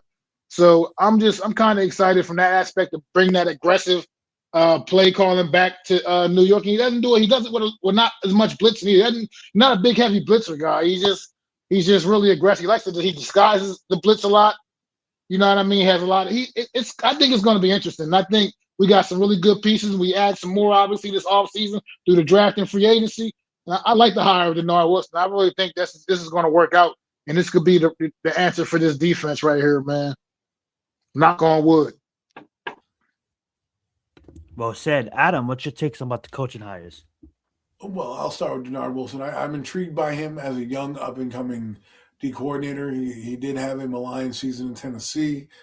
So I do think people are having PTSD from another Tennessee defensive coordinator. Let's see how it plays out. I don't believe Deontay Banks should see the field. The lack of effort is what we're forgetting about. I don't care that he, new coaching staff, your first round pick, I expected that guy to at least be somewhat decent, and he never got his head out of his ass. So Denard Wilson hopefully will put in people there that actually want to fucking play, and he'll have to earn his spot. I don't think anybody's spot in the back is safe with this new coaching staff. But I don't really have much of a problem with Denard Wilson in overall scheme. I think I would have liked him with a lot of different hires. My question with Nagy is, and I'm not going to go down the line of trust the process, right? Because that's a cliched line in my eyes. And the reason why I say that is, if this was Kevin Stefanski hiring Jim Nagy or one of these other coaches that were young and not named John Harbaugh, we would be scratching our friggin' heads right now, like, what the hell is going on? But we would be, but you just said it. They don't have the resume of John Harbaugh, so that's why I tend to trust the Harbaugh process more than I would just trust Dr. Stefanski's process. You know what I mean? Listen, I'm keeping the same energy. Whereas it was a questionable hire for me, and I understand why he probably did it. But if I'm going to look at it and say this guy wasn't on my radar, he wasn't. And if I'm going to sit there and tell you like, oh well, I'm happy because it's John Harbaugh making the hire, okay, but I'm not just going to just say, oh, John Harbaugh's God and he's everything that he touches is gold. I'm not going to do that as a Giant fan. I respect what he's done. I respect what he's done to the Baltimore program and how it comes here, but he didn't get his defensive coordinator, number one. He didn't get his offensive coordinator, and I feel like he scrambled a bit with the lack of planning with Todd Monken, because like everybody on earth, he didn't think Todd Monken was getting a job, and then when Todd Monken took a job, I feel like he scrambled on to the next thing and wasn't prepared, and all of a sudden he ended up with Nagy. And at one point, it was going to be Cliff Kingsbury in the building, right? And that looked like that was going to happen, and maybe I'm a little bitter because of the Kingsbury thing, but then you get a guy in Jim Nagy who, while I like that he has similarities to what Kafka ran and things like that for Dart and playing with Mahomes, and he's gotten some good press around the league. There's a reason why he wasn't calling plays. There's a reason why Kansas City went with Eric Bieniemy, who hadn't played for a dang near a year, and they're bringing back Matt Nagy. You don't just let people go to let them go. Look at what Brian Flores did. He went back to Minnesota. They didn't just say, they let him explore his options when he knew he couldn't get a head coaching gig. They brought him back. They didn't say, oh, we're bringing in somebody else to replace your job. Go find your job. They did that with Jim Nagy, and that's my only concern. Now, you guys can trust Harbaugh and everything that he touches. I trust that he can coach a football team. I don't know if what he can do on offense. I don't know how it's going to be. I'm hoping it's going to be good. But when the reason why I think I'm also bringing this smoke is because a lot of people in Giant Land clown on Nagy all season long. Right? They clowned on him. They say he's this. They say he's that. As soon as he walks in the building with Jim Harbaugh, all of a sudden Matt Nagy is oh well, I didn't know about. I think I'm going to give him a chance. I'm going to do that. The energy changes like that. I'm not going to be that guy that's just going to flip a script because all of a sudden it's honeymoon. I'm going to give it. Do I like it? I'm not a fan of it. I'm going to give it a chance. I'm going to hope it works, but I'm not just saying, oh, I trust. But you kind of add to that real fast. At the end of the day, I would have trusted Kevin Stefanski in a hire. You see what I'm saying? Because that's the head coach, and he's going through the process of interviewing. So if Stefanski landed on Jim Nagy, I could say the same thing about that. Like, oh, you know what? I kind of get it. But if I didn't like it with Nagy, I didn't like it with Raheem Morris or any of these other guys, I'm not just gonna say, well, I love it because John Harbaugh is doing it. That's not what I'm doing. I hope that Jim Nagy can come through. I like what he's done. He is a little younger. This is a chance for him to revitalize his career. If he can do it here in New York, he'll definitely land more head coaching jobs. So it's one of those people that I'm kind of, I would have liked to have seen Kingsbury here to see if he changed, but a guy that I know called plays, as opposed to a guy that's riding Andy's coattails and wasn't brought back in Kansas City. It's not like they had to request a permission to talk to Jim Nagy. They're just like, oh, you're still here, boom. And I feel a little bit it was a desperation hire, but if it was left down to Kingsbury and Nagy, he took the easier choice and the safer choice as opposed to Cliff Kingsbury, who he doesn't have the familiarity with. He doesn't know, and if it goes haywire, he doesn't have the Andy Roots links that he has with Jim Nagy there. And that's why I do believe Nagy was hired over Kingsbury, is because of familiarity with what he could do with the quarterback, but also familiarity with him back in the day. And I think John Harbaugh, not being in this process, didn't want to waste any more time than he's already had. And he took somebody who's more as a safer pick than. And you're 100% right. And both me and Mac feel that 100%. The way I look at it is the way you just said it, Andy Reid just had to have a press conference to promote Matt Nagy. Why is anybody not giving him a chance? And then you obviously know that Andy Reid and John Harbaugh is good friends. They probably had a private conversation. I know Matt Nagy was one of those guys that it wasn't really broadcasted in the media, but he did do a private interview, and John really did like him. I was absolutely hurt by it because I wanted Cliff, and if he didn't get Cliff, I wanted Jackson's coach from Ole Miss. And if we didn't get him, I wanted Brian Callahan. But that being said, I totally understand what you're saying, because I was just on a Chat Sports live stream talking to Marshall, sending him a super chat saying this is a horrible hire. What the F is this? Giants fans are Simpson yes man, just gonna like anybody we bring in. And I am confused about this hire. I'm absolutely, and I wouldn't say devastated. I was pretty lit. I was super mad about this hire. But me saying trust the process is me exactly saying what you're saying. I'm just gonna give it a chance. I'm gonna trust the process because it's not a no name that brought him in. It's John. So I'm so happy about John that it's almost as if like, you know what, John, I'm gonna see how this plays out, and that's what me saying trust the process is. I'm gonna see. But here's my thing. That's where I'm at with it too, though. But I'm with that the same thing with Zion just said, because like. It caught me way off guard when I seen the thing like Matt Nagy. I'm like, where the fuck did he even come from? You know what I mean? He wasn't like, it just came out. It just because it came out of nowhere. But at the end of the day, it's the only move that I've slightly scratched my head at John Harbaugh's made so far.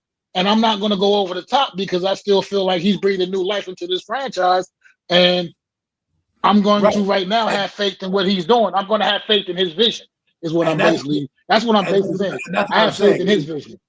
Is you like Harbaugh enough where the head scratching is okay with you because of it's John Harbaugh. And I'm saying I'm not looking at it like, oh, John Harbaugh's here, I'm trusting him, because I like what the Ravens staff did. They put a great staff together, but like does that mean I don't trust Minter? No, I mean, if I'm a Raven fan, I would have to trust Minder and what he's doing. I mean, and what he's doing out there, right? My point is, if Stefanski came in and wanted Nagy or Saleh, whoever the coach was, I would still have the same. Oh, I'm going to trust him because that's the guy you brought in. That's the guy you did all these interviews with, right? Essentially, that's the guy you thought was the best. Now, for me, again, there's a lot of great candidates out there, and none of them that we felt was Jim Nagy. And the only reason I feel a lot of people are only okay with it is because it's John Harbaugh. If we had another coach in here, we would be like, what are you doing? How'd you do this? We'd have more. We would. You're absolutely right. Absolutely. And so for me, I'm looking at it like, if Kevin Stefanski were here, I'm going to do the same thing. I'm just going to trust it because you know the guy you're looking for. I've got to trust the head coach, right? Just like Brian Flores trusting Kafka. Do I like Kafka? No. Do I think he was going to be good? Absolutely not. But hey, Brian's going to hire him. That's the guy he believes in. All right, I'll give him a chance. That's how I'm doing it. John believes in him. I'm not doing it because John Harbaugh is 18 years in the process. I mean, he's the one guy he wanted, he failed to get, and now he's here with Jim Nagy. And I'm just trying to make sure that of all the candidates, there's some up-and-coming guys here that, we all talked about that could have probably been just as good, if not better.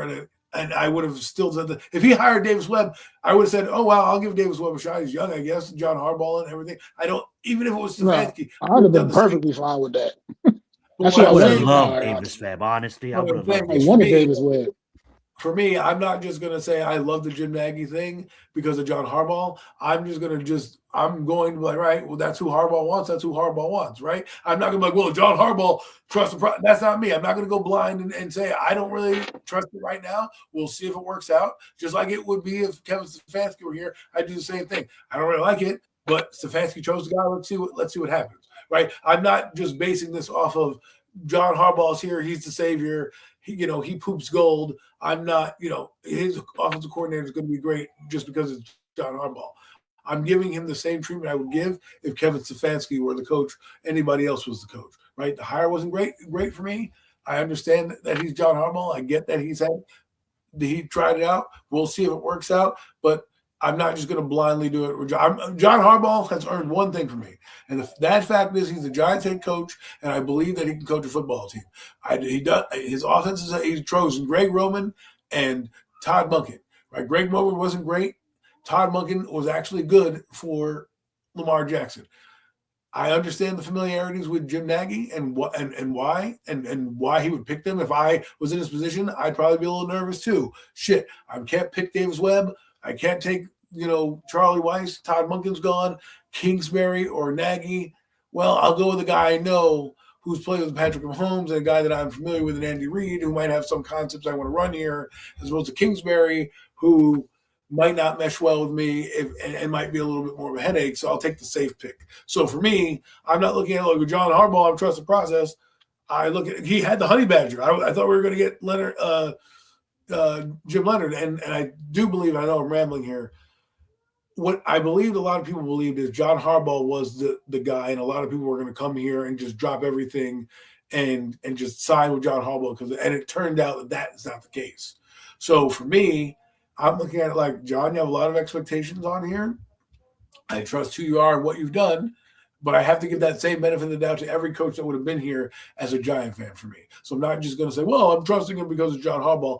I would have to trust it if it's Kevin Stefanski if he brought him in. You know what I mean? You get what I'm saying? Like, I'm not trying to disprove what you guys are taking, what you guys say. I'm saying that's no. I would have trusted it also, Adam. If no matter what, I would have trusted it because, like you said, you had no other choice. You don't have any other choice anyway. But right. I would have had less faith in it. As little faith as I have in it right now, it would have been even less.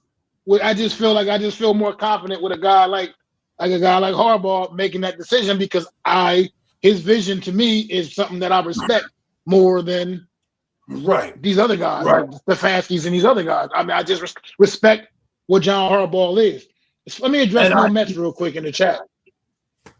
Hit him in the chat. The wide web because he's unknown. Look, everybody's got to get their first shot sometime. Everybody's got to. Webb right now is a hot shot. He's like one of those hot shot names, man. Quarterback. He was a quarterback coach, obviously, out there at Denver. And it's a reason. There's an absolute reason Denver didn't let him get out the building. You got to think about it like that. They knew that he was getting ready to get plucked. And they say, no. We got to hold on to this guy. It's a reason for that, man. He's possibly a succession plan down the line, whatever it may be. But there's a reason they didn't let him get out the building. You got to think about it from that perspective. Just hearing nothing but great things about what Davis Webb and his ability to work with quarterbacks and what he's been doing on the coaching scene. Everybody's got to get their first shot somewhere and sometime, man. And I've heard nothing but positive and great things about Davis Webb. So that's why I was so intrigued and so interested. And you see, like I said, Denver Broncos did not let him get out the building. They promoted him, as a matter of fact, to make sure that he's still stuck around.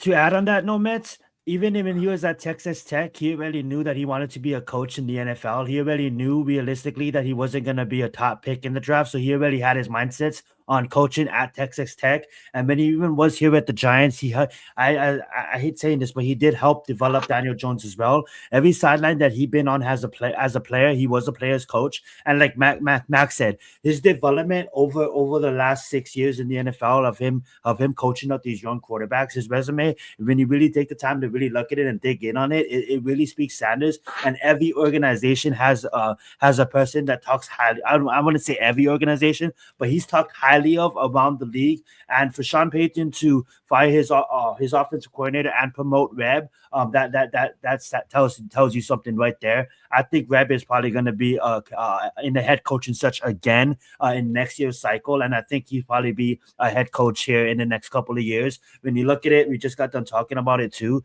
Head coachings are getting younger and younger and younger, and he's just one of these offensive minds, kind of what people had when Matt LaFleur, with Kyle Shanahan. With Matt LaFleur, with Kyle Shanahan, Sean McVay, and Mike McDaniels. They was all under Mike Shanahan's tree, and they all came from that system. And look at them all now. I think Reb, I know there's big names, but when they was all in the same room, just working for Mike, it wasn't really known, but as you can see, as the names get talked about now, look at all of them, and I think Reb is the next young buck. I think he's the next. I know he has a lot to prove still, and I understand him taking the offensive job, but let's just time will tell. But he's well respected around the NFL. I don't want to drag that on. That being said, Hall of Fame time, guys. I know you guys wanted to talk about the Hall of Fame. We covered the Giants. We covered the Super Bowl. We covered the coaching hires. I'm sorry, I was trying to rush my DraftKings lineup for my NBA picks. That's why I was kind of distracted for a second. Got that in. That locks at 4 o'clock. That being said, let's open up the Hall of Fame. And yes, guys, Adam, I did take a Cooper Flag in my lineup today, so hopefully he does good. That being said, let's open up the Hall of Fame. I'm going to give the mic over to these guys. They had a conversation that they wanted to get into, and let's get it. So I just wanted to preface this conversation.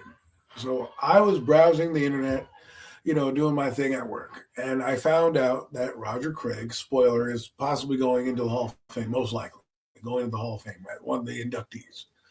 And so I was kind of shocked. While I like Roger Craig and admire his career as a historian of the game, I did not get to watch him play. But if you know the Giants and the history in the NFL and you do what I do and you dive into those Montana documentaries and Bill Walsh and all those things, you know of guys and players, and they stick around, right? So Roger Craig got to the Hall of Fame, and I told Mac, and Mac's like, oh, man, yeah, that's pretty good. He should get into the Hall of Fame. I'll let Mac say his piece. But it struck me. So when Mac, kind of defended Roger Craig, it opened my eyes. So Mac, please let them know how you felt about Roger Craig, and we can get into a little bit deeper dive in this Hall of Fame talk. Well, I just said it because Roger Craig, I mean, he wasn't, I wouldn't necessarily call him, it is hard because you're talking about the Hall of Fame here. And would I necessarily consider Roger Craig like this all-world, all-time running back? Not necessarily. But he's been a part of some really special stuff when it comes to with his accomplishments in the league. He's been a part of, I believe, three world titles for the 49ers, if I'm not mistaken. I think he won at least 3 of those with the 49ers in the 80s. The 3 and he did something that, and I do stand corrected, Adam. You were right earlier. Christian McCaffrey did also do it. The 1,000 thing. I forgot in 2019, McCaffrey also did accomplish the same feat in 2019. But even with that being said, Roger Craig did that in 1985. It took 36 years for another running back to have that same accomplishment. 36 years, and the 36 years in between when Roger Craig and McCaffrey did it. Do you know how many absolutely lights out, amazing running backs played football in the NFL, and it took that long for something like that? And when I'm saying all this to say is, not only was Roger Craig a champion in this league, he also had an accomplishment like that just stands out in anybody in their career. I mean, he wasn't like all world. Like I said, he only had a few 1,000-yard seasons in his career. He didn't necessarily look anything, but he's part of a great, phenomenal football team as well. I mean, Joe Montana at quarterback, Jerry Rice, the wide receiver. I can't remember who they had at tight end. I can't remember it, but at the same time, I mean, he was not the focal point of that 49er offense by no means. And he was still pretty damn efficient. He still really accomplished some big time things. And obviously, look how long it's taken. For Roger Craig has been retired from the NFL since like about 91 or something like that, if I'm not mistaken, maybe 92, or like 93, I think it was, something like that. And so it took this long for the man to get into the Hall of Fame anyway, after all of these years of being on the ballot or whatever. I just got to go with the fact that I'm not hating on the decision for Roger Craig to get in, and I understand where Adam he's going to get into in a few moments, and I understand where he's coming from, but I think there's just certain standards that measure a Hall of Famer. because everybody's not going to be necessarily that all-time great in the regular seasons and whatnot like that. But it depends how you look at it. You got to look at it from the aspect of when you bring up Roger Craig's name, there's a landmark thing on his resume that people back, especially from that era, are going to remember something that about like it just stands out to a point that it can't be ignored. And it was obviously a phenomenal feat. As I said, it took 36 years for anyone else to do it, and it hasn't been done again since that time. So it to me, I'm okay with Roger Craig getting in the Hall of Fame, even though when you look at his career numbers, they look slightly anemic compared to what most other Hall of Famers have. But I mean, I think, like I said, I think he was a good player. I think he just kind of had to be around to see it, man. I think he just played on a very talented football team where he just wasn't the focal point, where he was just never the focal point. So, I mean, he played his whole entire career with Jerry Rice. So it's like he just, the fact that he did some of the things that he did to me is why I think I'm okay with him being in the Hall. Well, this is a bigger discussion than just what I'm about to bring up. The bigger discussion I will pass Adam, not to take away anything from this conversation, but I just want to say thank you, Bruce, for being here, man. We really appreciate it. And Eli is going to get into the Hall of Fame eventually. We'll cover that a little bit later, but I was kind of pissed off about that. But don't want to take away from the boys' conversation. Continue, Adam. I'm sorry about that. So the point is, the Hall of Fame needs to figure out how they're going to induct people. Because while I hear what you're saying, Roger Craig was a good player. And stats are a reflection of who you are, right? You could say, well, he played with this guy, that guy. I can name 10 backs better than him that probably should get to the Hall, but won't because of the teams they played on. I have two giant backs I believe.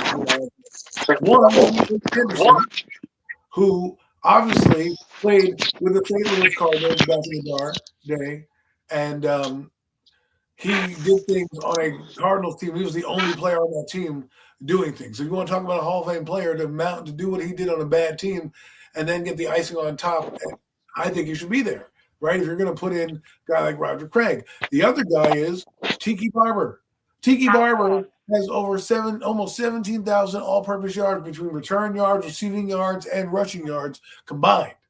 And he had 6 of the last 7 seasons.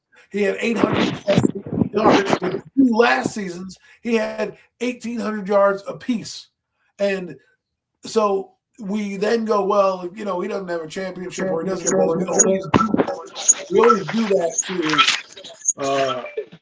We always do that. Echo on your behalf, Matt. There you go. All right, continue, Adam. We always do that on goalposting. We move the goalpost for people, and to me, the Hall of Fame, like in baseball, when you win baseball, if your career lasts, 15 years, you hit about 300 home runs, and you average about 300, you're going to the Hall of Fame, right? You get like close to 300 RBIs, you're going to the Hall of Fame. They just have this number where, we're going to put you in, and, you're going to be up for discussion. Whereas the NFL Hall of Fame is a lot of pencil neck media people who are biased and have views like maybe what Mac is saying, like he may not have been good, but I liked him and he was nice to me and I liked what he did on the 49er team. I'm going to vote him in, as opposed to a guy like Tiki Barber who isn't squeaky clean off the field, had his fumbling issues, but still ended up being one of the best backs of his generation for that 5-year span. I mean, Tiki Barber just got better and better and better and better his last couple of years, whereas Roger Craig, when he hit that, did not get better and better and better and better. He had that plateau. They won in 85, and he just was an average back after that rode the coattails of a great team. So if you're going to put in a guy like a Roger Craig, and the only demarcation he has more than, let's say, Tiki Barber is his 3 rings, then I have to look at circumstance. Well, what did Craig have? Well, he had Joe Montana in those teams. Tiki Barber had Kerry Collins, Dave Brown, and then on the early Eli Manning to his career, and then they didn't have great receivers and things like that. There weren't Hall of Famers across the board. It's the same thing with Monty Toomer. right? You look at Amani Toomer, you could argue that Amani Toomer is a Hall of Famer. You could argue that. I'm not putting him in, but there are guys like that who are cusp players who are good that just to me are like, if they had a little bit more yardage or they did this, they might be in there. Tiki Barber was that guy. And I think if Tiki Barber wins the Super Bowl, we're not even having questioning this right now. It's the same thing with Phillip Rivers. If he won a Super Bowl, we're not even questioning whether that or not that the guy's a Hall of Famer. We just know that he is. And so my argument is more about the Hall of Fame in general and less about Roger Craig. I do believe there needs to be some type of like demarcation. We're not in the 70s anymore. We're not, Lynn Swans and those guys. Yeah, their lineage is great. If you wanted to induct the whole team, then induct the 72 Steelers and just put their name in the Hall of Fame. That way the 72 Steelers, all of them get in the Hall of Fame, but you don't have to have an individual accolade. He's going in as a running back. He's not going in as the 49er team, right? He's going in as Roger Craig, the running back. So to me, if you're going to individualize the award, then let there be standards. If the guy meets the criteria, what does he do? Was he one of the top of his position? Did he check this box? Did he check that box? Bang, and put him in. Because guys like Priest Holmes should be in. It's the same argument I had with Terrell Davis. Terrell Davis was a good player. He helped John Elway win a Super Bowl. Do I think he's a Hall of Famer? Not at all. Not at all. But he's in the Hall of Fame anyways because he won 2 championships and helped John Elway win those 2 championships. So to me, at what point are we going to put in the players that are actually deserving of it and not give guys a pass because they played on a team and we're going to give a guy, like Eli Manning. He won 2 Super Bowls in the most crucial time. I think his role is more pivotal than Roger Craig. But we're putting in Roger Craig after 30 years in an era of backs that have come and gone. There's been a ton of backs that have been better than him and are going to be better than him. Yet I'm going to go to the Hall of Fame one day and see Roger Craig and go, okay. I'm not going to be like, if I saw Tiki Barber's stats and I see 1,800 yards, 15,000 all-purpose yards, I'm going to go, wow, look at that guy, 15,000 all-purpose yards. Do you know that Jerry Rice has 20,000 yards receiving? So to say 15,000 all-purpose yards from your position is a big deal in the NFL when guys catch for 15,000, catch for 14,000. Hell, Emmitt Smith ran for damn near 18,000, right? So there needs to be, for me, going forward to the Hall of Fame, fuck your pietists, fuck all your personal vendettas, make a line of demarcation. This is the bare minimum we're going to let in the Hall of Fame. 10,000 yards, 50 touchdowns, and then we'll put your accolades against other players, and then maybe that is what will push you over here. If a guy won a championship, maybe that'll boost you a little bit. Because if we're looking over at overall resume, I can't take the 3 Super Bowls away, but I also can't take away Tiki Barber's 15,000 all-purpose yards either, and say, well, he can't get in the Hall of Fame, right? It's like Brian Mitchell. Brian Mitchell is a 18,000 yard return man in the NFL. Should be in the Hall of Fame. Devin Hester, thank God, got there. He's in the Hall of Fame. Eric Metcalf should be in the Hall of Fame. Right? Another return man that's over there. Joshua Quibbs is a guy that should be considered if we're doing things because they've reached a certain number of yardage throughout their history where you're like, damn, that guy was great. And the Hall of Fame should mean greatness, not just a good player on a good team who had one good season and we're going to put him in because he's a nice guy. He had more than one. He had more than one good season. Adam, you got not the guy like that. He never had 1,800 yards. I'm just saying, he never had 1,800 yards. But my only knock on the Hall is, why the fuck is Bill Belichick not a first timer? That's just my knock on that. But you want to say anything, Matt? Yeah, because of I know the Tiki Barber thing. I wanted to talk about the Tiki Barber thing. I do want to talk about Tiki Barber because I like Tiki Barber. Obviously, I'm a Giants fan. Of course, I used to love Tiki Barber when he played for the New York Giants. And I think you're right, Adam. The final 5 years of his career were absolutely lights out. He was amongst the top running backs in the league in his final 5 years. I think what Tiki Barber is suffering from a little bit, though, is a little bit like kind of like what Eli, I think, is kind of dealing with. Eli Manning played in a great era of quarterbacks, and he was overshadowed a bit by some of those great quarterbacks he played amongst. But he has amazing accomplishments and absolutely belongs in the Hall of Fame. And I agree with that. Tiki Barber, I do agree. There's a strong argument to be made that he should be in the Hall of Fame. But I'm going to run down a little list I got for you. And these are guys that all played in the same time frame with Tiki Barber. Now some of them were a little earlier, but they still all of these guys I'm about to name played at some point in time during the same time Tiki Barber was playing in the NFL.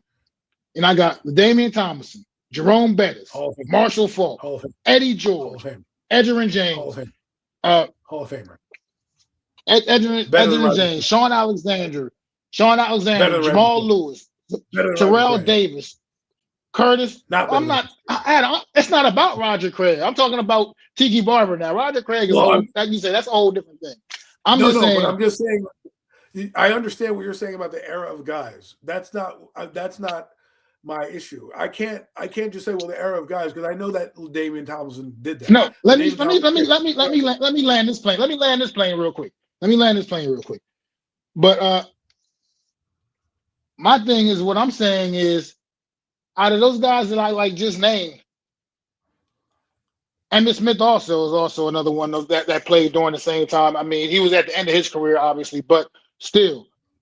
My point is, which one of those guys that I just named that the average, maybe just even kind of just football fan would say Tiki Barber was better than that guy? Well, I mean, and it's tough. I'm not saying he wasn't good. I'm not saying that he was great, that he wasn't great. I'm just saying those are the kind of guys he was being measured against. Listen, and I don't know what the Hall of Fame committee looks at. You said what? But I think you're missing. I think Eddie George should be in the Hall of Fame, but I think you're missing my overall point here, and that's not about. It's not about the class that you're in. I can't be mad that you're in a great group of class, because all those guys you named should be in the Hall of Fame. Eddie George should be in the Hall of Fame because all those guys you mentioned have 10,000 plus yards or more. They've done enough in the NFL to get there and warrant to get in there, right? As an individual award, that's what the Hall of Fame is. I can only base it on what I see at the end result. I can't give it to every good player that's been on a great championship team. I can't just put them in the Hall. I can't just put Justin Tuck in the Hall of Fame, even though I do believe he's a borderline Hall of Famer. You're a borderline, but I don't think they're going to get there because their numbers are not going to add up to guys that are going to come out behind them, like a Myles Garrett or Max Crosby, or guys that might finish, or TJ Watt, guys that might finish with more numbers, but less maybe championships or accolades. I'm not going to say, well, I'm going to put in, OCU Manura because it's been 30 years and we need this honorary guy. Like I'm going to put him. Roger Craig, unfortunately, has to go up against Tiki Barber because they're retired right now. And if you're telling me that Roger Craig is eligible overall to go to the Hall of Fame, then I have to agree that Tiki Barber is. I also agree that Eddie George should be in the Hall of Fame. I have the standard where if you've rushed for 10,000 yards in a career, you should get on the ballot just for that alone. Now, whether or not you make it can be subjected to change, I guess. But guys that don't, like Roger Craig, is only on the ballot because he won 3 Super Bowls with the 49ers. Does that mean I'm going to put him in? Ricky Waters has better overall career numbers, and he's yet not in the Hall of Fame, right? Frank Gore is another back that should be in the Hall of Fame that has better numbers than Roger Craig, and probably will be. And my point is that they just want to put everybody. If you want to really compare a guy with a similar stats who should be in the Hall of Fame, Priest Holmes is another guy that I think you could put in and say had a legitimate case to be in the Hall of Fame at the running back position. If you're going to put in Roger Craig, and I'm just saying, to me, like my thing with Tiki though, because like I said, I hear you, Roger Craig. I get it. But it's not like he got in on his first, second, third, fourth. You're talking about a guy that's been retired since like 1992. That's just getting in the Hall of Fame. Here it's 2020. Yeah, but he's not. 1992. I understand that, but what I'm saying is, Adam, let's talk about Tiki a little bit, because I keep saying, like I said, I think you might think that I'm really just I'm not being adamant about him not being a Hall of Famer. I feel like he does have a Hall of Fame resume. What I'm saying is he's been he played in an era in which he was overshadowed by a lot of other great backs. He also, like I said, take his best career year. 2005 was Tiki Barber's best career season as far as running the football. As far as running the football, no, 2005 was 1,860 was 2005 season. 2006 was 1,862. I have the numbers up in front of me. No, that's 1,662. That's 1662 in 2006. My eyes are going bad. 1860 Oh, in right, 2005. my mistake. I read it wrong. In 2005 was his best season running the football. Great year. I remember that Raiders game. I'll never forget it. That shit was awesome. That shit was dope. But he had 9 touchdowns on the ground that season. But yet, you would think with a stat line like that, Tiki Barber must have been the damn rush, must have won the rushing title. Unfortunately, he came up a little bit short of that because Sean Alexander for the Seattle Seahawks that season had 1,880 yards rushing. Super Bowl. Went to a Super Bowl. They lost, but he went. And he also scored 27 touchdowns. I don't think Alexander was better of a player. He scored 27 touchdowns that season on the ground and was the league MVP. So that's what I mean about being overshadowed. And even in his best statistical season, he was overshadowed by a guy. And I don't know what the Hall of Fame committee exactly looks at and how they look at things, but these are just some of the reasons why I'm thinking he's being overlooked for the Hall of Fame, because when people look at his era or when he played, I think there's a bunch of other running backs that people will agree would say were better than him overall during that time period, as well as, like I said, you take even his best season he had, which was a phenomenal year, the fact that even that got overshadowed because Sean Alexander has some ridiculously freakish season that year. Like it's unfortunate. I'm not saying it's fair. I'm just saying it's unfortunate. Yes, and for guys like that. Okay, so I will say this, right? Is Sean Alexander a Hall of Famer? Because right now, I'm looking at, you could say overshadowed. I'm looking at a career and where the numbers have landed you in the career. And right now, you can tell me that he had a better season. Tiki Barber has better rushing numbers than him. Okay, Tiki Barber has overall better receiving yards than him. His average is better. And that Seahawk team was not built like the Giants, who in 2005 just got Plaxico Burress and was throwing the ball all over the yard. Tiki Barber also had Ron Dane on the team that he had to share carries with. And he had to also have the ball distributed all over the place because Eli Manning had to throw it, and they didn't do the same running of the football that the Mike Homer-led Seattle Seahawks did. So I'm looking at right now, I'm looking at Sean Alexander's numbers, and while he has 100 touchdowns, which is great, his average is 4.3 yards a carry, whereas Tiki Barber's average is 4.7 yards a carry. And he has, 10,000 yards and 55 touchdowns on basically the same amount of carries. And what I'm saying is that Tiki Barber wasn't a touchdown machine. They didn't give him the ball the same way that they gave Alexander the ball, and half of his touchdowns came in one season, whereas Tiki Barber had to grow gradually into a third down back, and he was a third down back. You got to take that into consideration. Actually, no. Second round. Hold on. Let me slow you down for a second, because I'm looking at Sean Alexander's career stats right now. 2001, 14 touchdowns. 2002, 16 touchdowns. 2003, 14 touchdowns. 2004, 16 touchdowns again. 2005, 27 touchdowns. Like I'm sorry, that's a lot of touchdowns scoring. Somehow, that's a lot of touchdowns scoring. Tiki Barber. Okay, but let's look at Tiki Barber. Right, here's his stats. All right, he had 500 yards his first year. 166 yards. Then he had 258 yards, right? And he was averaging 3.2, 3.2, 4.2, 4.2. First starting year, 4.7. Ever since 2000, he's averaged 4.7 or better as a per carry average, right? His average carries per year, he had 213, 166, 304. Let's see. This guy doesn't have the same volume and is not in the same offense that Sean Taylor did. Sean Taylor is getting the ball a lot more with a lot more heat because they're not running the same offense. And he fell off in those last couple of years dramatically, whereas Tiki Barber got better. And if you look at his receiving injuries took the best on the end of his career, though. I'm not going, like you said, injuries what got him. Tiki Barber. Okay, so overall in yardage, this guy has over, let's just say, 13, almost about 12,000 yards total in both receiving. Tiki Barber all-purpose yards has over 15,000 between rushing, receiving, and returning. Okay, so I'm not just going to sit here and say, well, John Alexander, his peers. Okay, well, I'm looking at the stats of what they've all done.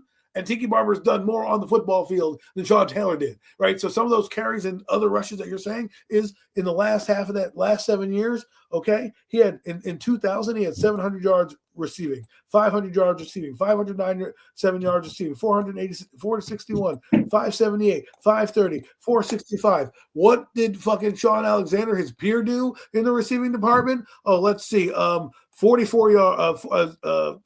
yards, 343 yards, 460, 295, 170. He doesn't even hold a candle to fucking Tiki Barber on receiving alone. So if you want to talk about overall back, the overall back that I would take over him is Tiki Barber. If I'm looking at what he's done for his team, Tiki Barber was far better than what Sean Alexander did. And I mean, is he though? You could Sean say Alexander that, scored 112 career touchdowns. Tiki Barber has 15,000 all-purpose yards. What do you want from me? And Tiki Barber scored 67.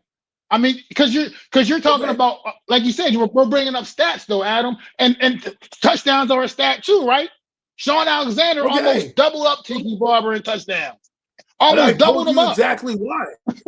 I told you exactly why. First off, Sean Alexander is a first-round pick, right? So I expect him to do well. Tiki Barber was a second-round pick and has not only had that, he had 5,000 yards. And I told you he also was a receiving game. It was a dual threat out of the backfield where Sean Alexander was not. So I'm not just arguing that he wasn't. You're right. He wasn't. I'm just saying, but like Sean, you brought up Sean Alexander. I'm bringing up Sean Alexander. I would argue that Priest Holmes is better than Sean Alexander talent-wise too. But because of where he played in Baltimore the first 4 years, he didn't get the carries that he needed to get into the Hall of Fame, right? And if we're talking about the Hall of Fame and getting in there, Tiki Barber, when you put it on the list of things, should be up there even over a guy like Sean Alexander, who, while, yes, he led the rushing titles and everything like that, Tiki Barber, I'm not just going to take his 5,000 yards away and throw it to the wayside, or his 1,100 yards in receiving. He was very versatile in that regard. Something that that's what you seem like you're doing with his Sean Alexander's touchdowns, though. That's what it seems like you're doing with his touchdowns. All I said was as if that didn't matter. Like you're almost kind of being very nonchalant about the touchdowns. What if Tiki Barber gets in next year with Eli? Is that possible? They won't do that. That would be weird. All I'm saying is he got 100-yard touchdown, right? So we're taking the touchdowns and we're going to say, well, I know a lot of guys that get a lot of touchdowns. Does that make them Hall of Famers? I'm looking at them across the board. In the stat department of rushing, Tiki Barber is better. Touchdowns, Sean Alexander wins. Receiving, Tiki Barber wins. Okay, so overall package, Roger Craig has 55 touchdowns. Tiki Barber has 56 touchdowns, 10,000 yards, and 5,000 receiving. 9,000 yards for Sean Alexander, barely anything receiving, and 100 touchdowns. Okay, if I put all three of them together and I'm looking at their stats and what they've done in their career, because that's what we have to look at is their career, not just, he's got this. Tiki Barber wins because of his entire career of what he did on the football field and the yardage that he amounted to, and all-purpose yards. And for me, I can't just overlook it because this guy won a rushing title and got 9,000 yards, and their offenses were totally built two different ways. I'm not overlooking what Tiki Barber did. What I'm saying is he was overshadowed in a couple of different ways, like I explained to you. Like I said, he was overshadowed just by the running backs in general that were playing around. Like I said, that list I gave you was 10 names I just ran off that list. Like I said, there's not one of those guys that most people are going to say is better. Tiki Barber was better than it. I mean, it's just fact. I understand how you feel. I don't necessarily agree with it either. I'm just saying George is roughly that's what it is. That's just what it is. I would put Tiki Barber in the list that you listen. I put Tiki Barber in the list that you mentioned. I am not putting Sean Alexander in that list. Okay, but how can he not? Adam, he was dominant for a stretch of his career, just like Tiki Barber was. He was dominant for a stretch of his career. Like you're talking about the last 5 years of Tiki Barber's career. Look at the year 2, 3, 4, 5, and 6 of Sean Alexander's Right. career. I mean, And I'm saying, literally, right, he was and then he fell dominant. off. He was dominant. So was Tiki. And the only guy that beat him was the guy that fell off. And now when you look at the stats and you put it down there and you're sitting there and you're looking at the resume, right? And we're sitting here, sure, he was a better runner, right? And so was Eddie George. But if you put Tiki Barber's overall yardage against a lot of those guys, he'll move up the charts overall. But the reason he's not is because I'm just saying, you can't just look. You have to look at everything. If we're counting, I'm counting receiving yards. I'm looking at return everything. yards. That's what I'm looking at. Sean Alexander was And a I league look at- I MVP. He was a league MVP. Okay. Not offensive player of the year. He was a league MVP. All right. I think and yet he doesn't make my cut for the Hall of Fame because he scored the numbers. 27 touchdowns in one season running the football. That was his. I don't even know if he had any receiving touchdowns that year, but he had 27 touchdowns running the football that year. And no, he did not. He did. He had one receiving touchdown that season. So he had 28 touchdowns total that season. So he had Tiki Barber. I'm just saying, you're talking about two guys who are in different eras of football and getting the focal point of the offense. That Seattle team was built for that Sean Alexander. At the end of their career, you could tell me they dominated. I tell people all the time, Philip Rivers is a Hall of Famer. People laugh in my face when they say that. You look at the overall numbers, I don't know why. Philip Rivers, he should be in the Hall of Fame. He should be top 10 in passing, all this, but he didn't win the big game. He didn't do that. Like, I'm not saying that Carson Palmer should be in the Hall of Fame, right? That would be the equivalent of what we're talking about right now, is a guy that deserves to be in the Hall of Fame. And then we're talking about guys that are like Carson Palmer, who the only way Carson Palmer gets to the Hall of Fame, in my eyes, would be the Super Bowl. Because if you were to say, like, oh, he's a good passer, but he won that one championship, that's what you want to put you in there, fine. The only reason Tiki Barber is not in the Hall of Fame right now is because he doesn't have a ring. If he had the ring in 2007 and won with that team and had 1,000 yards and got 11, it's unquestioned that he's in the Hall of Fame. But because he doesn't have any championship to show for it and that to hang his hat on, we don't think he's a Hall of Famer. I'm looking at a dual purpose back, a guy that was in and out of the backfield that was talked about and was one of the best of his era in time. He was at least top 5 in all of it when he was in there. Even with those guys you mentioned, he was top 5. I guarantee you can put him in the league and he was still there. Now, do I think John Alexander was good? He was good for a short span. And, you know, he never had he had his 27 touchdowns because they had nobody. Just like you said about Tiki Barber. He was sensational for a 5-year period. About a good 5-year period, he was absolutely but even that 5-year period, overall, he has 10,000 yards. And he should be in there. And we're talking about what the heck is going on right now?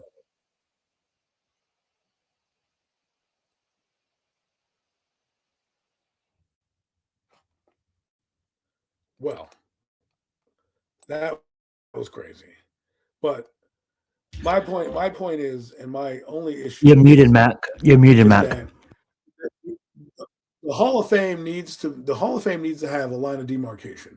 And that line of demarcation, this will probably be it for me, is 10,000 yards we get in your career. I like Sean Alexander, but if I'm putting my numbers up against his career numbers up against Tiki Barber's, I'm putting in Tiki overall because of what he did for the game. He has 100 touchdowns. I'm not taking that away from him, but running the football, you got to factor that in. Catching the ball out of the backfield, got to factor that in as well. Receiving yards as well. He impacted the game in 3 different ways. He has 3 different touchdowns and different ways of doing it. Roger Craig, not worthy of the Hall of Fame, only in because he's on the 49ers. If you put guys like him, Terrell Davis in, to me, you're losing the standard of the Hall of Fame and what it really means to be a Hall of Famer in my eyes, because there should be a line of demarcation in there. And a guy like Otis Anderson's another guy that I throw in there. Eddie George, another 10,000, or even Jamal Lewis, another guy I would put in that Hall of Fame range kind of backs we're talking about, right?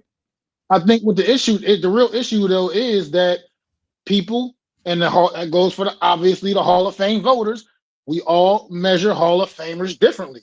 Clearly, me and you measure them a little bit differently. I'm assuming the same shit goes on in those closed door meetings when they're having their votes too. People measure Hall of Famers differently. So it's just like I They had said, a when I line of look at somebody demarcation. with a Sure, how you obviously doing? that, but I look at a Hall of Famer as a guy that's like potentially like I said, when you say Tiki Barber's name, you know what I mean, to people like where they gonna say, well, he had a really good last 5 years of his career. But at the same, but you say Roger Craig's name, you'll be like 85. He was thousand. He won 3 Super Bowls. I mean, you say that shit about a guy like Roger Craig. And Sean Alexander, he was a league MVP. He had 27 touchdowns in the season. He had a 5-year stretch where he was just scoring touchdowns like crazy. People say that about him. What do you really say about Tiki Barber when people bring up his name? What's like the thing that just jumps off the page and you say Tiki Barber? Like, what is it? Yes, I understand what you're saying. I know Tiki was a great player. Unfortunately, it's like I said, it's just I can't. It's hard to explain what goes on through the Hall of Fame voters. But that's just kind of what it is. There's just that when you bring up Tiki's name, there's not that like highlight thing that people will be like Tiki Barber. Yeah, that's what that Tiki, that guy right there. But these other guys, you say these guys got some kind of like they have something that jumps out and stands out that just kind of that's what kind of separates them for how unfair it might be because Tiki put in the work. His stats statistically, you're right. Hall of Fame statistics, you're right, absolutely. But Point blank comparison. there's something the Hall of Fame seems to be looking at something That's well more. said. That's a way to tie a bow on it, and I appreciate that conversation, guys, because I had time to eat, and it was an interesting conversation too, because I was tuned in. Because these guys, I never really got to play, because I got to watch not much because I was young, and when I became a Giants fan, Tiki Barber was already not on the Giants, and going back and looking how great he was, he definitely deserves to be in the Hall of Fame one day. That being said, though, I just want to thank all of you guys I for think he joining will the be show. too. And I am going to I think he pass it will back be. to Matt to officially close us out. But before I do, make sure you guys go leave a comment, leave a sub to all these creators on this panel. Obviously, Mac the Giants fan, Adam Costa, and myself. Links are going to be down in the description below.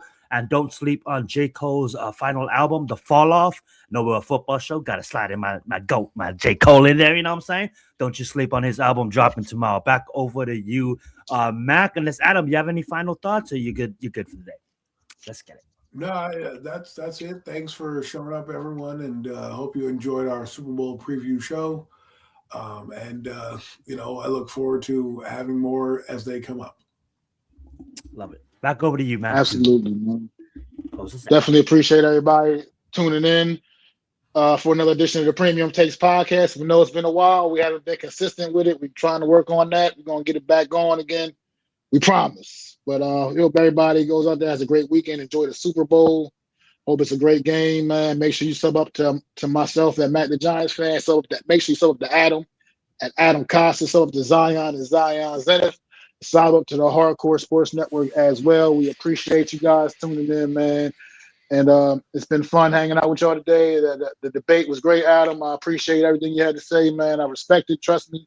I don't want you to think I'm not. I'm with you. I feel like he belongs to be in there. I'm just saying reasons why I think he's getting overlooked for. That's why. That's just those are the reasons that I'm kind of compounding in my head.